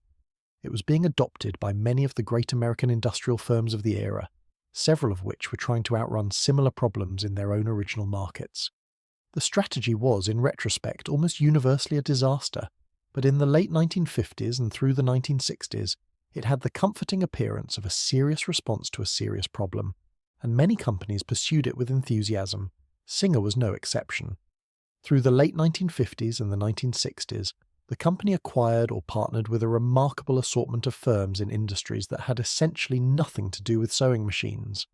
The most prominent of these acquisitions was the Frieden Company, which manufactured electronic calculating machines, and would, the management hoped, give Singer a foothold in the rapidly growing business equipment market. There were aerospace acquisitions, including manufacturers of guidance systems and precision instruments for the American military and the burgeoning space program. There were defense electronics acquisitions, including firms that produced navigation devices, fire control systems, and the kind of specialized military hardware that had been the bedrock of the company's wartime production a generation earlier. There were household appliance acquisitions, knitting machine acquisitions, climate control acquisitions, even an acquisition of a furniture company. The total list ran to more than a dozen significant acquisitions across the decade, plus an unknown number of smaller deals, partnerships, and joint ventures that filled in the gaps between the larger transactions. By 1969, the diversification program had pushed the company's total revenue to approximately $2 billion annually, which was a number that would have astonished any executive sitting in the original Singer Building lobby in 1908. The problem with the $2 billion figure, when anyone bothered to look at the detail, was that only about a third of it came from the sewing machine business that the company actually understood. The remaining two-thirds came from a sprawling collection of unrelated businesses, in industries the company had no historical expertise in, managed by acquired teams who reported to executives who had spent their careers thinking about thread tension and stitch length. The management overhead required to oversee this collection grew faster than the profits it generated. The cultural mismatches between the various subsidiaries produced friction at every organizational interface. The strategic coherence of the company as a whole became increasingly difficult to articulate, even to its own board of directors, and impossible to explain to the financial analysts who covered the stock. The numbers held up just barely through the late 1960s and the early 1970s. The company was still profitable on paper, still paying dividends, still maintaining the outward appearance of a respectable global industrial concern, but internally, the financial picture was deteriorating year after year. The acquired businesses were not generating the returns that had been projected when they were acquired. The original sewing machine business was generating diminishing returns as the market continued to shrink and the international competition continued to take share. The cash reserves that had funded the diversification program were running low. The borrowing required to maintain operations was rising, and the senior management, several of whom had been responsible for the diversification strategy in the first place, found themselves in the awkward position of having to explain to shareholders why the strategy had not yet produced the results that had been promised, while also explaining why the strategy should be continued rather than reversed. The reversal came eventually, but it came too late, and it came as a forced response to a crisis rather than as a considered strategic decision. The crisis arrived in 1975. For the first time in more than a century of continuous operation, the company recorded a full-year loss. The loss was not catastrophic by absolute standards, but it was catastrophic by symbolic standards. The company that had been profitable through the panics of the 1870s, the depressions of the 1890s, the Great Depression of the 1930s, the two world wars, the post-war recessions, the cultural upheavals of the 1960s, the company that had, year after year for more than 10 decades, returned dividends to shareholders with the kind of predictability that retired widows and pension funds had built their financial planning around, this company had, for the first time, lost money. The stock price, which had been drifting downward for years anyway, dropped sharply in response. The bond ratings were downgraded. The financial press, which had been politely ignoring the company's difficulties for some time, began publishing the kind of articles that institutional investors took seriously, with phrases like turnaround required and management transition imminent appearing in places where they had not appeared before. The response when it came was the standard corporate response to a financial crisis of this scale. Mass layoffs across the global workforce, closure of unprofitable facilities, divestiture of acquired businesses that had failed to produce returns, negotiation of new credit facilities with the major lending banks, replacement of senior executives, public commitments to a renewed focus on the original sewing machine business, accompanied by quieter internal discussions about whether the sewing machine business actually had a long-term future at the company at all. The layoffs hit every part of the global operation. The Clydebank facility, which had employed more than 7,000 workers at its peak, and which had been the largest sewing machine factory on Earth for nearly a century, began a steady contraction that would continue for the rest of the decade. The Podolsk operation, which had been operating under various forms of Soviet management since the revolution of 1917, and which had effectively been outside Singer's corporate control since then, was no longer part of the calculation. The German, French, and Italian facilities cut staff in waves. The American operations contracted at roughly the same pace. The total global workforce, which had peaked at over 80,000 in the wartime years and had stood at something like 60,000 as late as 1965, dropped to 40,000 by the late 1970s and continued falling from there. The Elizabethport facility, which had been the spiritual and physical heart of the American operation for more than a century, experienced the contraction in the most visible way. The workforce there, which had numbered in the tens of thousands during the wartime peak and had still been in the high single-digit thousands as recently as the 1960s, began to drop through the 1970s with the kind of relentless arithmetic that nobody in the surrounding community wanted to add up. By 1980, the active workforce at Elizabethport had fallen to fewer than 1,000 workers. Whole buildings on the sprawling campus were sitting empty. Whole departments had been consolidated or closed. The equipment in many of the older shops, some of it dating from the 1880s and 1890s, was no longer being maintained because there was no point in maintaining equipment that was not going to be used again. The rust began to appear on the heavier machinery first, then crept across the smaller tools, then settled on the loading docks and the rail yards and the once busy shipping floors. The coal yard, which had at one time held reserves capable of running the facility for months, sat empty. The smokestacks, which had marked the skyline above the Arthur Kill for more than a century, stood cold against the grey sky. The end, when it finally arrived, was announced on the 1st of February 1982. The company released a brief statement, of the kind that corporate communications departments draft for occasions like this, indicating that the Elizabethport facility would be permanently closed by the end of the calendar year. The reasons given were the standard reasons: changing market conditions, foreign competition, the need to consolidate operations at more cost-effective sites. The statement was, by the standards of such announcements, polite, professional, and entirely correct in its facts. It contained almost no information about what the closure would mean for the remaining workforce, for the surrounding community of Elizabeth, or for the long-term physical disposition of the enormous industrial site that was about to become quietly redundant. The closure proceeded throughout 1982 on a schedule that the remaining workforce could feel, approaching the way coastal communities can feel a storm coming. Various departments wrapped up their final projects through the spring and summer. The remaining workers received separation notices in waves throughout the autumn. The last production runs were completed in the late autumn months. The final shipping crates left the loading docks in the second week of November. The clean-up and equipment shutdown procedures continued through the rest of November. And on the 1st of December 1982, the gates were closed for the last time. The mood inside the plant during those final months was, by every later account, a strange and quiet thing. Workers who had spent 20, 30, sometimes 40 years at the same workstations went through the motions of the final assignments with a kind of numbed professionalism.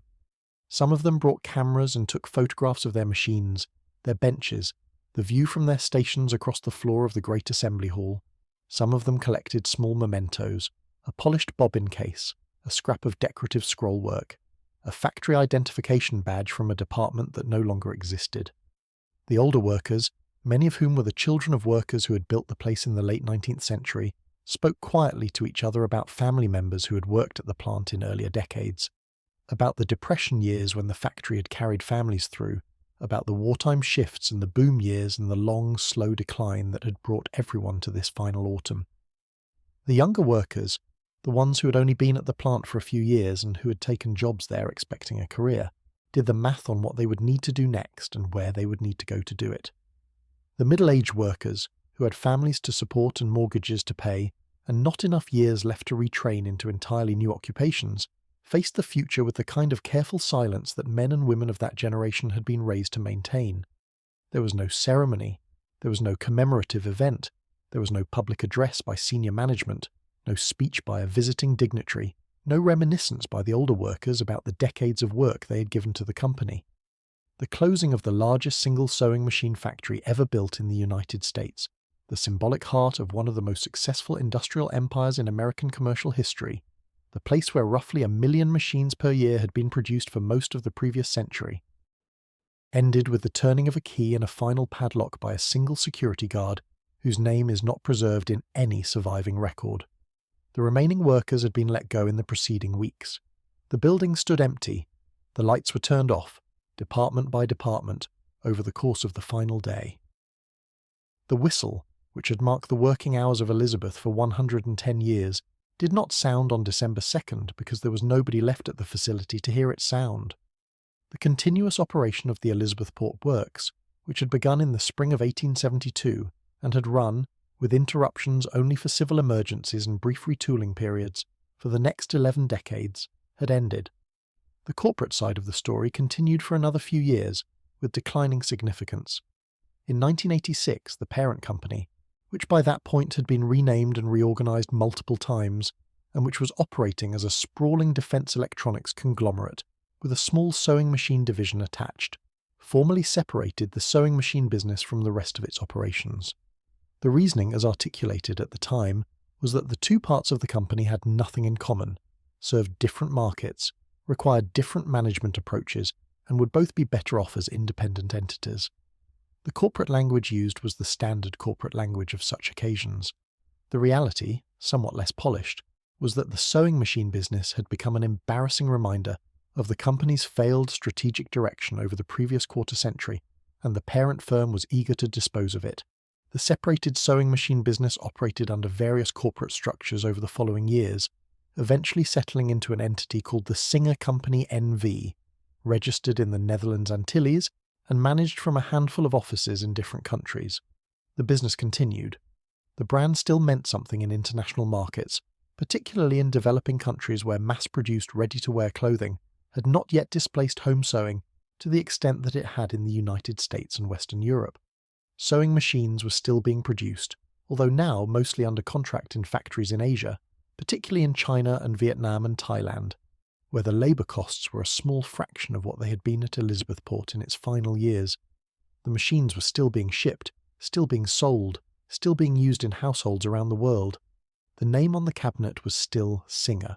The corporate apparatus behind the name, however, was a faint shadow of what it had been 100 years earlier. The shadow grew fainter through the 1990s. The international competition continued to intensify. The structural problems that had brought down the original company had not really been solved, only postponed. The new ownership structure, while well-intentioned, did not have the resources, the brand strength, or the strategic clarity to reverse the long decline. The financial pressures that had been mounting for decades finally reached a breaking point at the end of the decade. In September of 1999, the Singer Company NV filed for protection under United States bankruptcy law, exactly 148 years after Isaac Merritt Singer had received the original patent number 8294 in a Boston office on the 12th of August, 1851. The symmetry was almost too neat to be accidental. A company founded by a former actor with no formal training, in a workshop in Boston in 1851, had built an empire that conquered the world, dominated a global industry for more than a century, employed hundreds of thousands of people across multiple continents, and had now, in the autumn of 1999, formally collapsed into bankruptcy court in New York.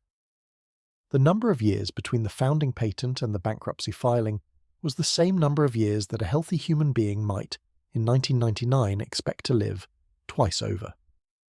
The physical remains of the Elizabethport facility sat empty through the rest of the 1980s and through the 1990s, slowly deteriorating in the way that abandoned industrial sites deteriorate when nobody is paying attention to them. The roofs began to leak. The windows broke, one by one, until almost all of them were gone. The interiors filled with rainwater, then with pigeons, then with the kind of casual vandalism that empty buildings attract.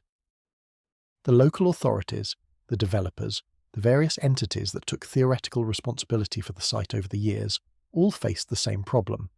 The land was heavily contaminated. The clean-up costs were enormous. The economic case for redevelopment, in a town that had lost most of its industrial base, was difficult to make. The site sat. The buildings stood. The Arthur Kill continued to run grey and slow past the empty loading docks, carrying its tidal water out toward the harbour that had once received the company's shipping barges, now empty of the cargo that had once defined the entire stretch of shoreline. The cathedral of industry that Edward Clark had laid out in 1871 had become, by the turn of the new century, a ruined hulk on the New Jersey coast, waiting for whatever would happen to it next. What happened to it next, and what continues to happen to it as the 21st century unfolds, is the final part of this story. The deterioration of the physical site was only one part of what was unfolding in the years after 1982. The other part, the more painful part, was what was happening to the town that had grown up around the factory and that had, for more than a century, depended on it for almost everything. Elizabethport had been built, in essentially every meaningful sense, around the Singer Works. The neighbourhoods within walking distance of the factory gates had been settled by Singer workers and their families. The local businesses had served Singer paychecks. The schools had educated Singer children. The churches had blessed Singer weddings, Singer funerals, and the slow rhythm of Singer family life across multiple generations. When the factory closed, the community lost not just a major employer, but the entire economic and social organism that had held it together for 4 generations. The collapse was not immediate. It was slow, gradual, and cumulative, in the way that the decline of a small American industrial town in the late 20th century almost always was. The thousands of workers who lost their jobs in the closing months of 1982 did not all leave the neighborhood overnight. Many of them stayed for years, drawing on savings, on unemployment benefits where those were available, on the social networks of family and church that had supported the community for generations. They looked for other work in the surrounding region. Some of them found it. The work they found was, in almost every case, less skilled, lower paid, and less stable than what they had been doing at the factory. The work was often in service industries, in retail, in light manufacturing operations that had themselves been struggling. The income drop for a typical former Singer worker was severe enough to require significant adjustments to household budgets that had been built around the assumption of stable factory wages for decades. The household adjustments rippled outward into the surrounding economy. The Singer paycheck had supported a particular ecosystem of local businesses: the corner grocery stores that sold provisions on Friday paydays, the taverns that filled with workers at shift change, the clothing shops that catered to factory families with 3 or 4 children apiece, the barbers, the cobblers, the small repair shops, the church-supported credit unions. All of them had been built around the assumption of a stable industrial workforce within easy walking distance. As the paychecks dwindled, the local businesses began to feel the pressure. Some of them closed within a year or 2 of the factory shutdown. Others limped along for longer, drawing down their savings, cutting their inventory, reducing their staff, until eventually they also closed. By the late 1980s, the main commercial streets of Elizabethport had developed the characteristic appearance of an American industrial town in long-term decline. A surviving business or 2 on each block, interrupted by boarded windows, plywood storefronts, empty lots where buildings had been demolished and never replaced. The crime rates rose, in the way that crime rates rose almost everywhere in American urban communities during the same period, but with the particular sharpness that economic distress tended to produce. Burglary, theft, vehicle break-ins, the standard offences of communities where households were under financial pressure. The local police presence in the neighbourhood, never particularly heavy, was stretched thin. The local emergency services, particularly the fire department, struggled to maintain the kind of coverage that the older industrial neighbourhoods had previously taken for granted. The local public services were squeezed in the same way that essentially every American industrial town squeezed its public services during the deindustrialization of the late 20th century. The school system, which had been funded in significant part by the property taxes that the factory had generated, and by the wages of the workers whose families lived in the surrounding neighbourhoods, lost a substantial portion of its revenue base across the years that followed. Class sizes grew. Teacher salaries lagged behind comparable districts in the rest of the state. The buildings, several of which had been built during the company's peak years specifically to educate the children of factory workers, fell behind on maintenance. The local library reduced its hours. The municipal pool closed for the season earlier each year. The neighbourhood parks acquired a slightly weedy, slightly underfunded appearance that residents of better-off New Jersey towns learned to recognise as the visual signature of communities that had lost their primary employer. The housing market collapsed alongside everything else. The neat row houses that had been built for factory workers in the 1880s and 1890s, which had been respectable middle-class properties for generations, began to drop in market value year after year. By the early 1990s, the housing values in the neighbourhoods immediately surrounding the abandoned factory had fallen to perhaps a third of what comparable properties in healthier parts of the New York metropolitan area were commanding. Some of the houses were abandoned by owners who could no longer afford the taxes.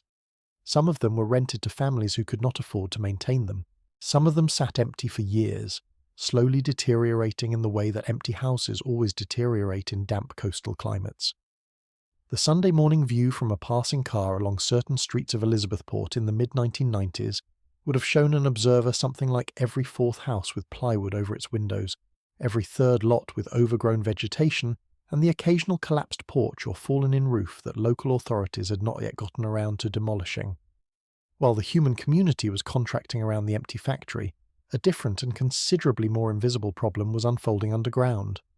The 110 years of continuous industrial operation at the Elizabethport site had, as every modern environmental scientist who has ever looked at the historical records can confirm, produced cumulative environmental consequences that the original builders of the facility had given essentially no thought to whatsoever. The standards of industrial waste management that applied during the late 19th and most of the 20th centuries were, by modern standards, almost non-existent. The factory had produced throughout its century of operation enormous quantities of industrial waste. The waste had gone, in most cases, into the ground beneath the site, into the Arthur Kill that ran along the property line, or into the air through the great smokestacks that had marked the skyline above the town for more than a century. The specific contaminants involved were the standard mix that any large 19th and 20th century metalworking facility would have produced. Heavy metals, including lead, cadmium, chromium, and various copper alloys from the brass fittings and bobbin cases. Petroleum products, primarily lubricating oils that had been used to keep the machine tools running and had been routinely dumped on the floor, swept into drains, or simply allowed to soak into the wooden floorboards across decades of operation. Solvents from the paint shop, including the kind of aromatic hydrocarbons that nobody in 1890 had any idea were harmful to human health. Asbestos, which had been used throughout the factory for thermal insulation on steam pipes, boilers, and various industrial equipment, and which had degraded over the decades into the kind of microscopic airborne fibres that modern remediation specialists treat with particular caution. Coal ash, and the various combustion byproducts of burning hundreds of tons of coal a week for 90 years. PCBs from electrical equipment installed during the middle decades of the 20th century. Industrial dyes and pigments from the paint operations, and the general background contamination of any large industrial site, which is the kind of slow accumulation of small chemical insults that nobody worries about individually, but which add up over the course of a century to a soil profile that no environmental engineer would describe with anything resembling enthusiasm. The Arthur Kill, the tidal strait that had given the factory its access to the Atlantic Ocean, received the bulk of the discharged liquid waste throughout the operating decades. The discharge was, by the standards of the time, perfectly legal. Industrial facilities along the entire eastern seaboard of the United States routinely discharged their waste streams into adjacent waterways without any meaningful treatment. The combined effect by the late 20th century was that the Arthur Kill had become one of the most heavily contaminated waterways in the United States. The sediments along the channel contained measurable quantities of essentially every industrial contaminant that had been used by any of the hundreds of factories that had operated along its banks across 2 centuries. The Singer site contribution was a significant but not unique portion of the total contamination load. The waterway as a whole had been documented by federal environmental authorities as requiring decades of clean-up work that had not yet been completed and that would not be completed for the foreseeable future. The contamination extended outward into Newark Bay, the larger body of water that the Arthur Kill emptied into, and from there into the New York and New Jersey harbour complex, which is one of the busiest industrial harbours in the world, and which has been documented as carrying contamination loads that would, in any less developed region, qualify the entire body of water as an emergency cleanup zone. The fish in the Arthur Kill were considered too contaminated for safe human consumption for most of the late 20th century, with state authorities issuing advisories about which species could be eaten, in what quantities, and which should be released back if caught. The bird populations along the waterway had recovered partially after the worst of the industrial discharges ceased, but the overall ecological health of the waterway remained poor by any reasonable measure. The groundwater beneath the abandoned factory site was, on the basis of various studies conducted in the years after the closure, contaminated to depths that environmental engineers described in technical reports using the kind of measured language that nonetheless conveyed a sense of considerable concern. The contamination had migrated outward over decades, affecting nearby properties and complicating any potential redevelopment of the surrounding land. The cleanup obligations, in theory, were inherited by the various successor corporations that had owned the site over the years after the closure. In practice, the cleanup obligations bounced between successor entities through a series of legal transfers, bankruptcies, and corporate restructurings, with the actual remediation work proceeding in fits and starts as funding became available, then stopping when funding ran out, then resuming when new ownership took on the responsibility, then stopping again when the new owners discovered that the cleanup costs exceeded what they had anticipated when they took on the site. By the early 2000s, parts of the former factory grounds had been classified by state environmental authorities as requiring restricted access pending remediation. Other parts had been declared safe enough for limited commercial reuse, although the restrictions on what could actually be built on them were extensive and the economic case for development remained difficult. Some sections of the site sat behind chain-link fencing with the kind of weathered hazard warning signs that residents of older industrial regions have learned to read past without much thought. The contamination was real. The contamination was documented. The contamination was inherited, transferred, partially mitigated, ignored, addressed, and ignored again over a span of decades that, taken as a whole, made it clear that nobody really knew what to do with the site, and that nobody really had the budget to do whatever it was that needed to be done. The slow ongoing story of the abandoned site and its environmental legacy was punctuated, in January of 2024, by an event that briefly returned the location to the kind of public attention it had not received in 4 decades. On a cold Wednesday afternoon, in the middle of the month, a fire broke out in one of the surviving brick buildings on the former factory grounds. The cause of the fire, when it was eventually investigated, was the kind of cause that fires in abandoned industrial buildings almost always have. Something had ignited inside the building, possibly from electrical sources that should not have been connected to any active power supply, possibly from unauthorized human activity inside the structure, possibly from any of the various unattended hazards that accumulate in derelict industrial buildings over the course of 40 years. The exact ignition point was difficult to determine because the fire spread rapidly through the wooden interior framing of a building that had been designed for the heavy industrial use of the late 19th century, and that had absorbed, across more than 100 years of operation, the various oils, lubricants, paint residues, and other combustible materials that a sewing machine factory routinely generated. The local fire department received the first calls in the early afternoon. The initial response was modest, as initial responses to industrial fires often are, on the assumption that the situation could be contained with a standard equipment loadout and a manageable crew. The assumption proved incorrect within the first 20 minutes. The fire grew rapidly. The building, which had not been maintained or inspected in any meaningful way for decades, behaved like an enormous brick chimney filled with seasoned timber, exactly the way that any large industrial brick building from the 1880s and 1890s would behave under fire conditions if nobody had paid attention to its fire suppression systems for half a century. Additional firefighting units arrived in waves throughout the afternoon. Departments from neighbouring municipalities responded under standard mutual aid agreements. The total firefighting presence at the site by the late afternoon included more than 100 firefighters operating multiple aerial ladder trucks, pumper engines, foam units, and the kind of specialised equipment that large industrial fires require. The smoke rising from the site was visible from across the harbour, from the New Jersey Turnpike, from the elevated portions of nearby rail lines, and from the upper floors of buildings in Lower Manhattan, where it was photographed by office workers who posted the images to social media accounts within minutes of taking them. The structural failures began in the early evening. The roof of the affected building, weakened by decades of weather damage and now compromised by the heat of the fire, partially collapsed inward at roughly 6 in the evening. A second roof section collapsed approximately an hour later. A section of brick exterior wall, undermined by the loss of the supporting timber framing inside, fell outward into an adjacent open area shortly thereafter, in a slow disintegration that the news cameras caught from multiple angles. The collapse was, in retrospect, predictable. The brick walls of 19th century industrial buildings depend on the internal framing for lateral stability. Once the framing burns, the walls go. The only meaningful question is in which direction, and the answer in this case turned out to be away from the firefighters, which everyone involved was grateful for in the moment, and which made the event a great deal less serious than it could otherwise have been.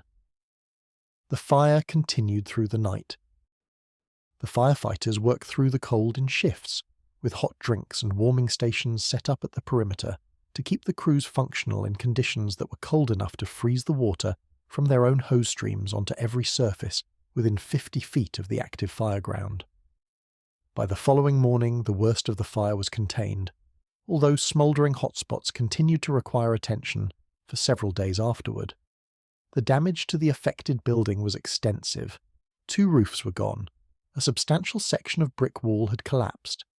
The interior was a smouldering pile of charred timber and collapsed industrial equipment that nobody had bothered to remove from the building during the closure 4 decades earlier. The cleanup work, when it eventually began in the weeks that followed, was complicated by all the same environmental concerns that had complicated every other effort to address the site over the previous 40 years. The debris was contaminated.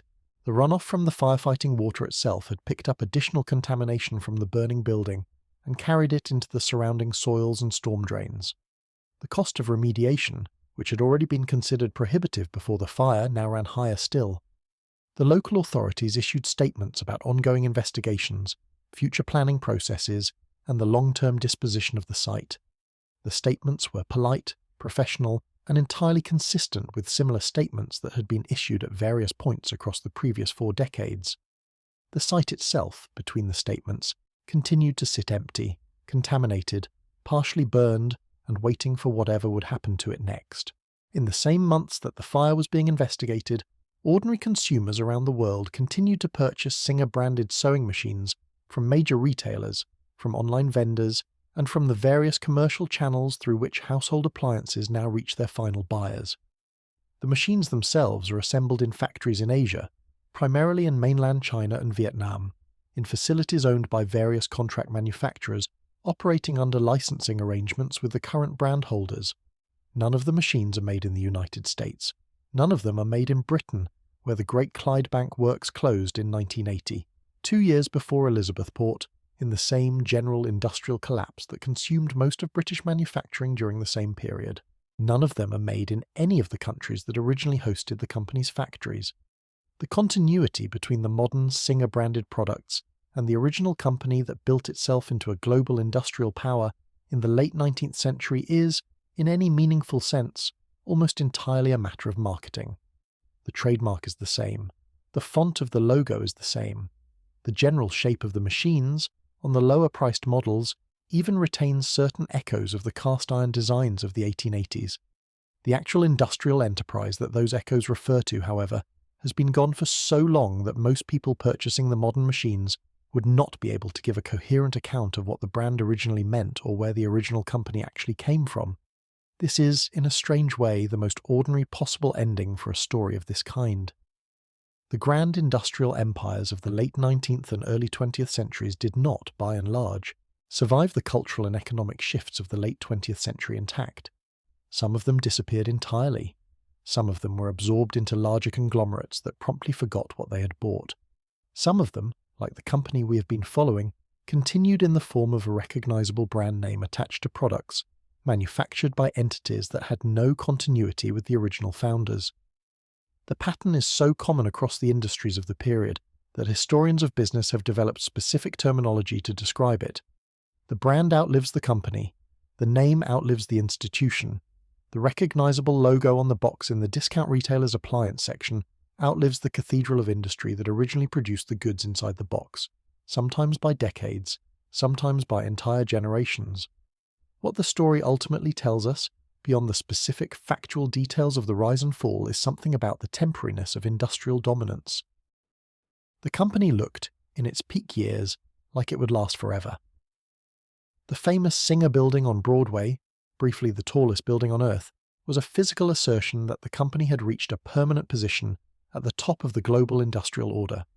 The Elizabethport Works, with their 113 acres of brick buildings and their internal railroad, and their 47 separate structures, and their endless rows of identical workstations, suggested an institution so deeply embedded in the physical landscape of the American economy that nothing could possibly remove it. The Clydebank facility, with its 1,000,000 square feet and its giant clock tower visible across half of Glasgow, made the same suggestion in Scotland. The global sales force of 60,000 people, with showrooms in essentially every significant city on Earth, suggested a network so vast and so deeply rooted that it would survive any conceivable disruption. None of it lasted. The buildings stand empty or are gone entirely. The Singer Building was demolished in 1968 to make room for a larger but less interesting office tower, in what remains one of the more painful episodes in the history of American architectural preservation, with the local historical societies arriving slightly too late to save what had been one of the most distinctive structures on the New York skyline. The Clydebank Works were demolished in stages through the 1980s and 1990s, with the famous clock tower itself coming down decades before the rest of the facility. The Podolsk plant survived in altered form through the Soviet era and was eventually reorganized as part of various Russian industrial reorganizations after 1991. The Elizabethport site, as discussed, sits empty, contaminated, and partially burned. The workers who built the empire, the men and women who polished the cast iron, who hammered the brass fittings, who applied the gold scrollwork by hand, who operated the lathes and the drills and the presses and the assembly lines, are now almost entirely gone. The last few who were children in the wartime production years are old now, and there are not many of them left. Their stories, where they were recorded at all, exist mostly in scattered oral history collections and in the family memories of their descendants. The vast collective effort that built and ran the empire, the millions of person-years of labour that turned raw iron into finished machines and finished machines into household objects shipped across 6 continents, has dissolved back into the ordinary anonymity from which it originally came. The names of the workers do not appear in the company's annual reports. The names of the workers do not appear on the bronze plaques in any surviving property. The names of the workers do not appear in most of the official histories of the company, and yet, somewhere in the back rooms of antique shops, in the corners of attics, in the dusty cabinets of grandmothers' parlours, in the storage rooms of small-town museums and folk art collections, the actual machines themselves continue to exist. Hundreds of thousands of them, possibly millions. The cast-iron treadle models from the 1880s and 1890s, the polished black home machines from the 1900s and 1910s, the electric portables from the 1930s and 1940s, the troubled later designs from the difficult decades. Most of them still work. The cast-iron treadle machines, in particular, are essentially indestructible, requiring only periodic oiling and occasional replacement of small wear parts to continue functioning exactly as they did when they left the Elizabethport docks more than a century ago. Sewing enthusiasts collect them, restore them, use them. Online communities trade information about specific models, decoration patterns, original accessories, and the various small mechanical details that distinguish one production year from another. The machines themselves, the actual physical products that the empire produced, outlived the empire that produced them. They will continue to outlive it for decades to come, possibly for centuries, and yet the machines continue, the needles continue. The patient steady stitching, 900 small motions to the minute, exactly as Isaac Merritt Singer had designed it to be in 11 sleepless days in a Boston workshop in the summer of 1850, continues in households around the world. It will continue tomorrow. It will continue next week. It will continue in some form for as long as anyone, anywhere, still wants to mend a torn hem or stitch together a length of fabric in the quiet hours of an ordinary afternoon. That is, in the end, the story of the great sewing machine empire.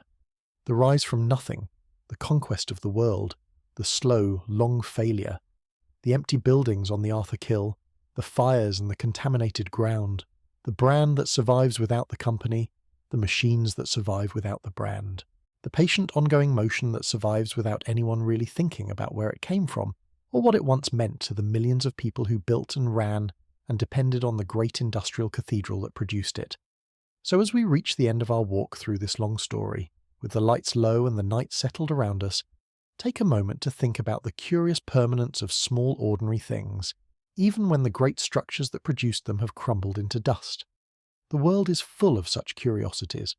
The world is full of such quiet survivals. The world is full of such patient ongoing motions, ticking away in the background of our daily lives, connected by invisible threads to histories that almost nobody remembers any longer. And on that gentle thought, with the slow, patient stitching of an old treadle machine somewhere in your imagination, allow your mind to settle, allow your shoulders to relax, and allow the quiet of the night to take you wherever it is going to take you. Good night, fellow history hunters. Sweet dreams. Rest well.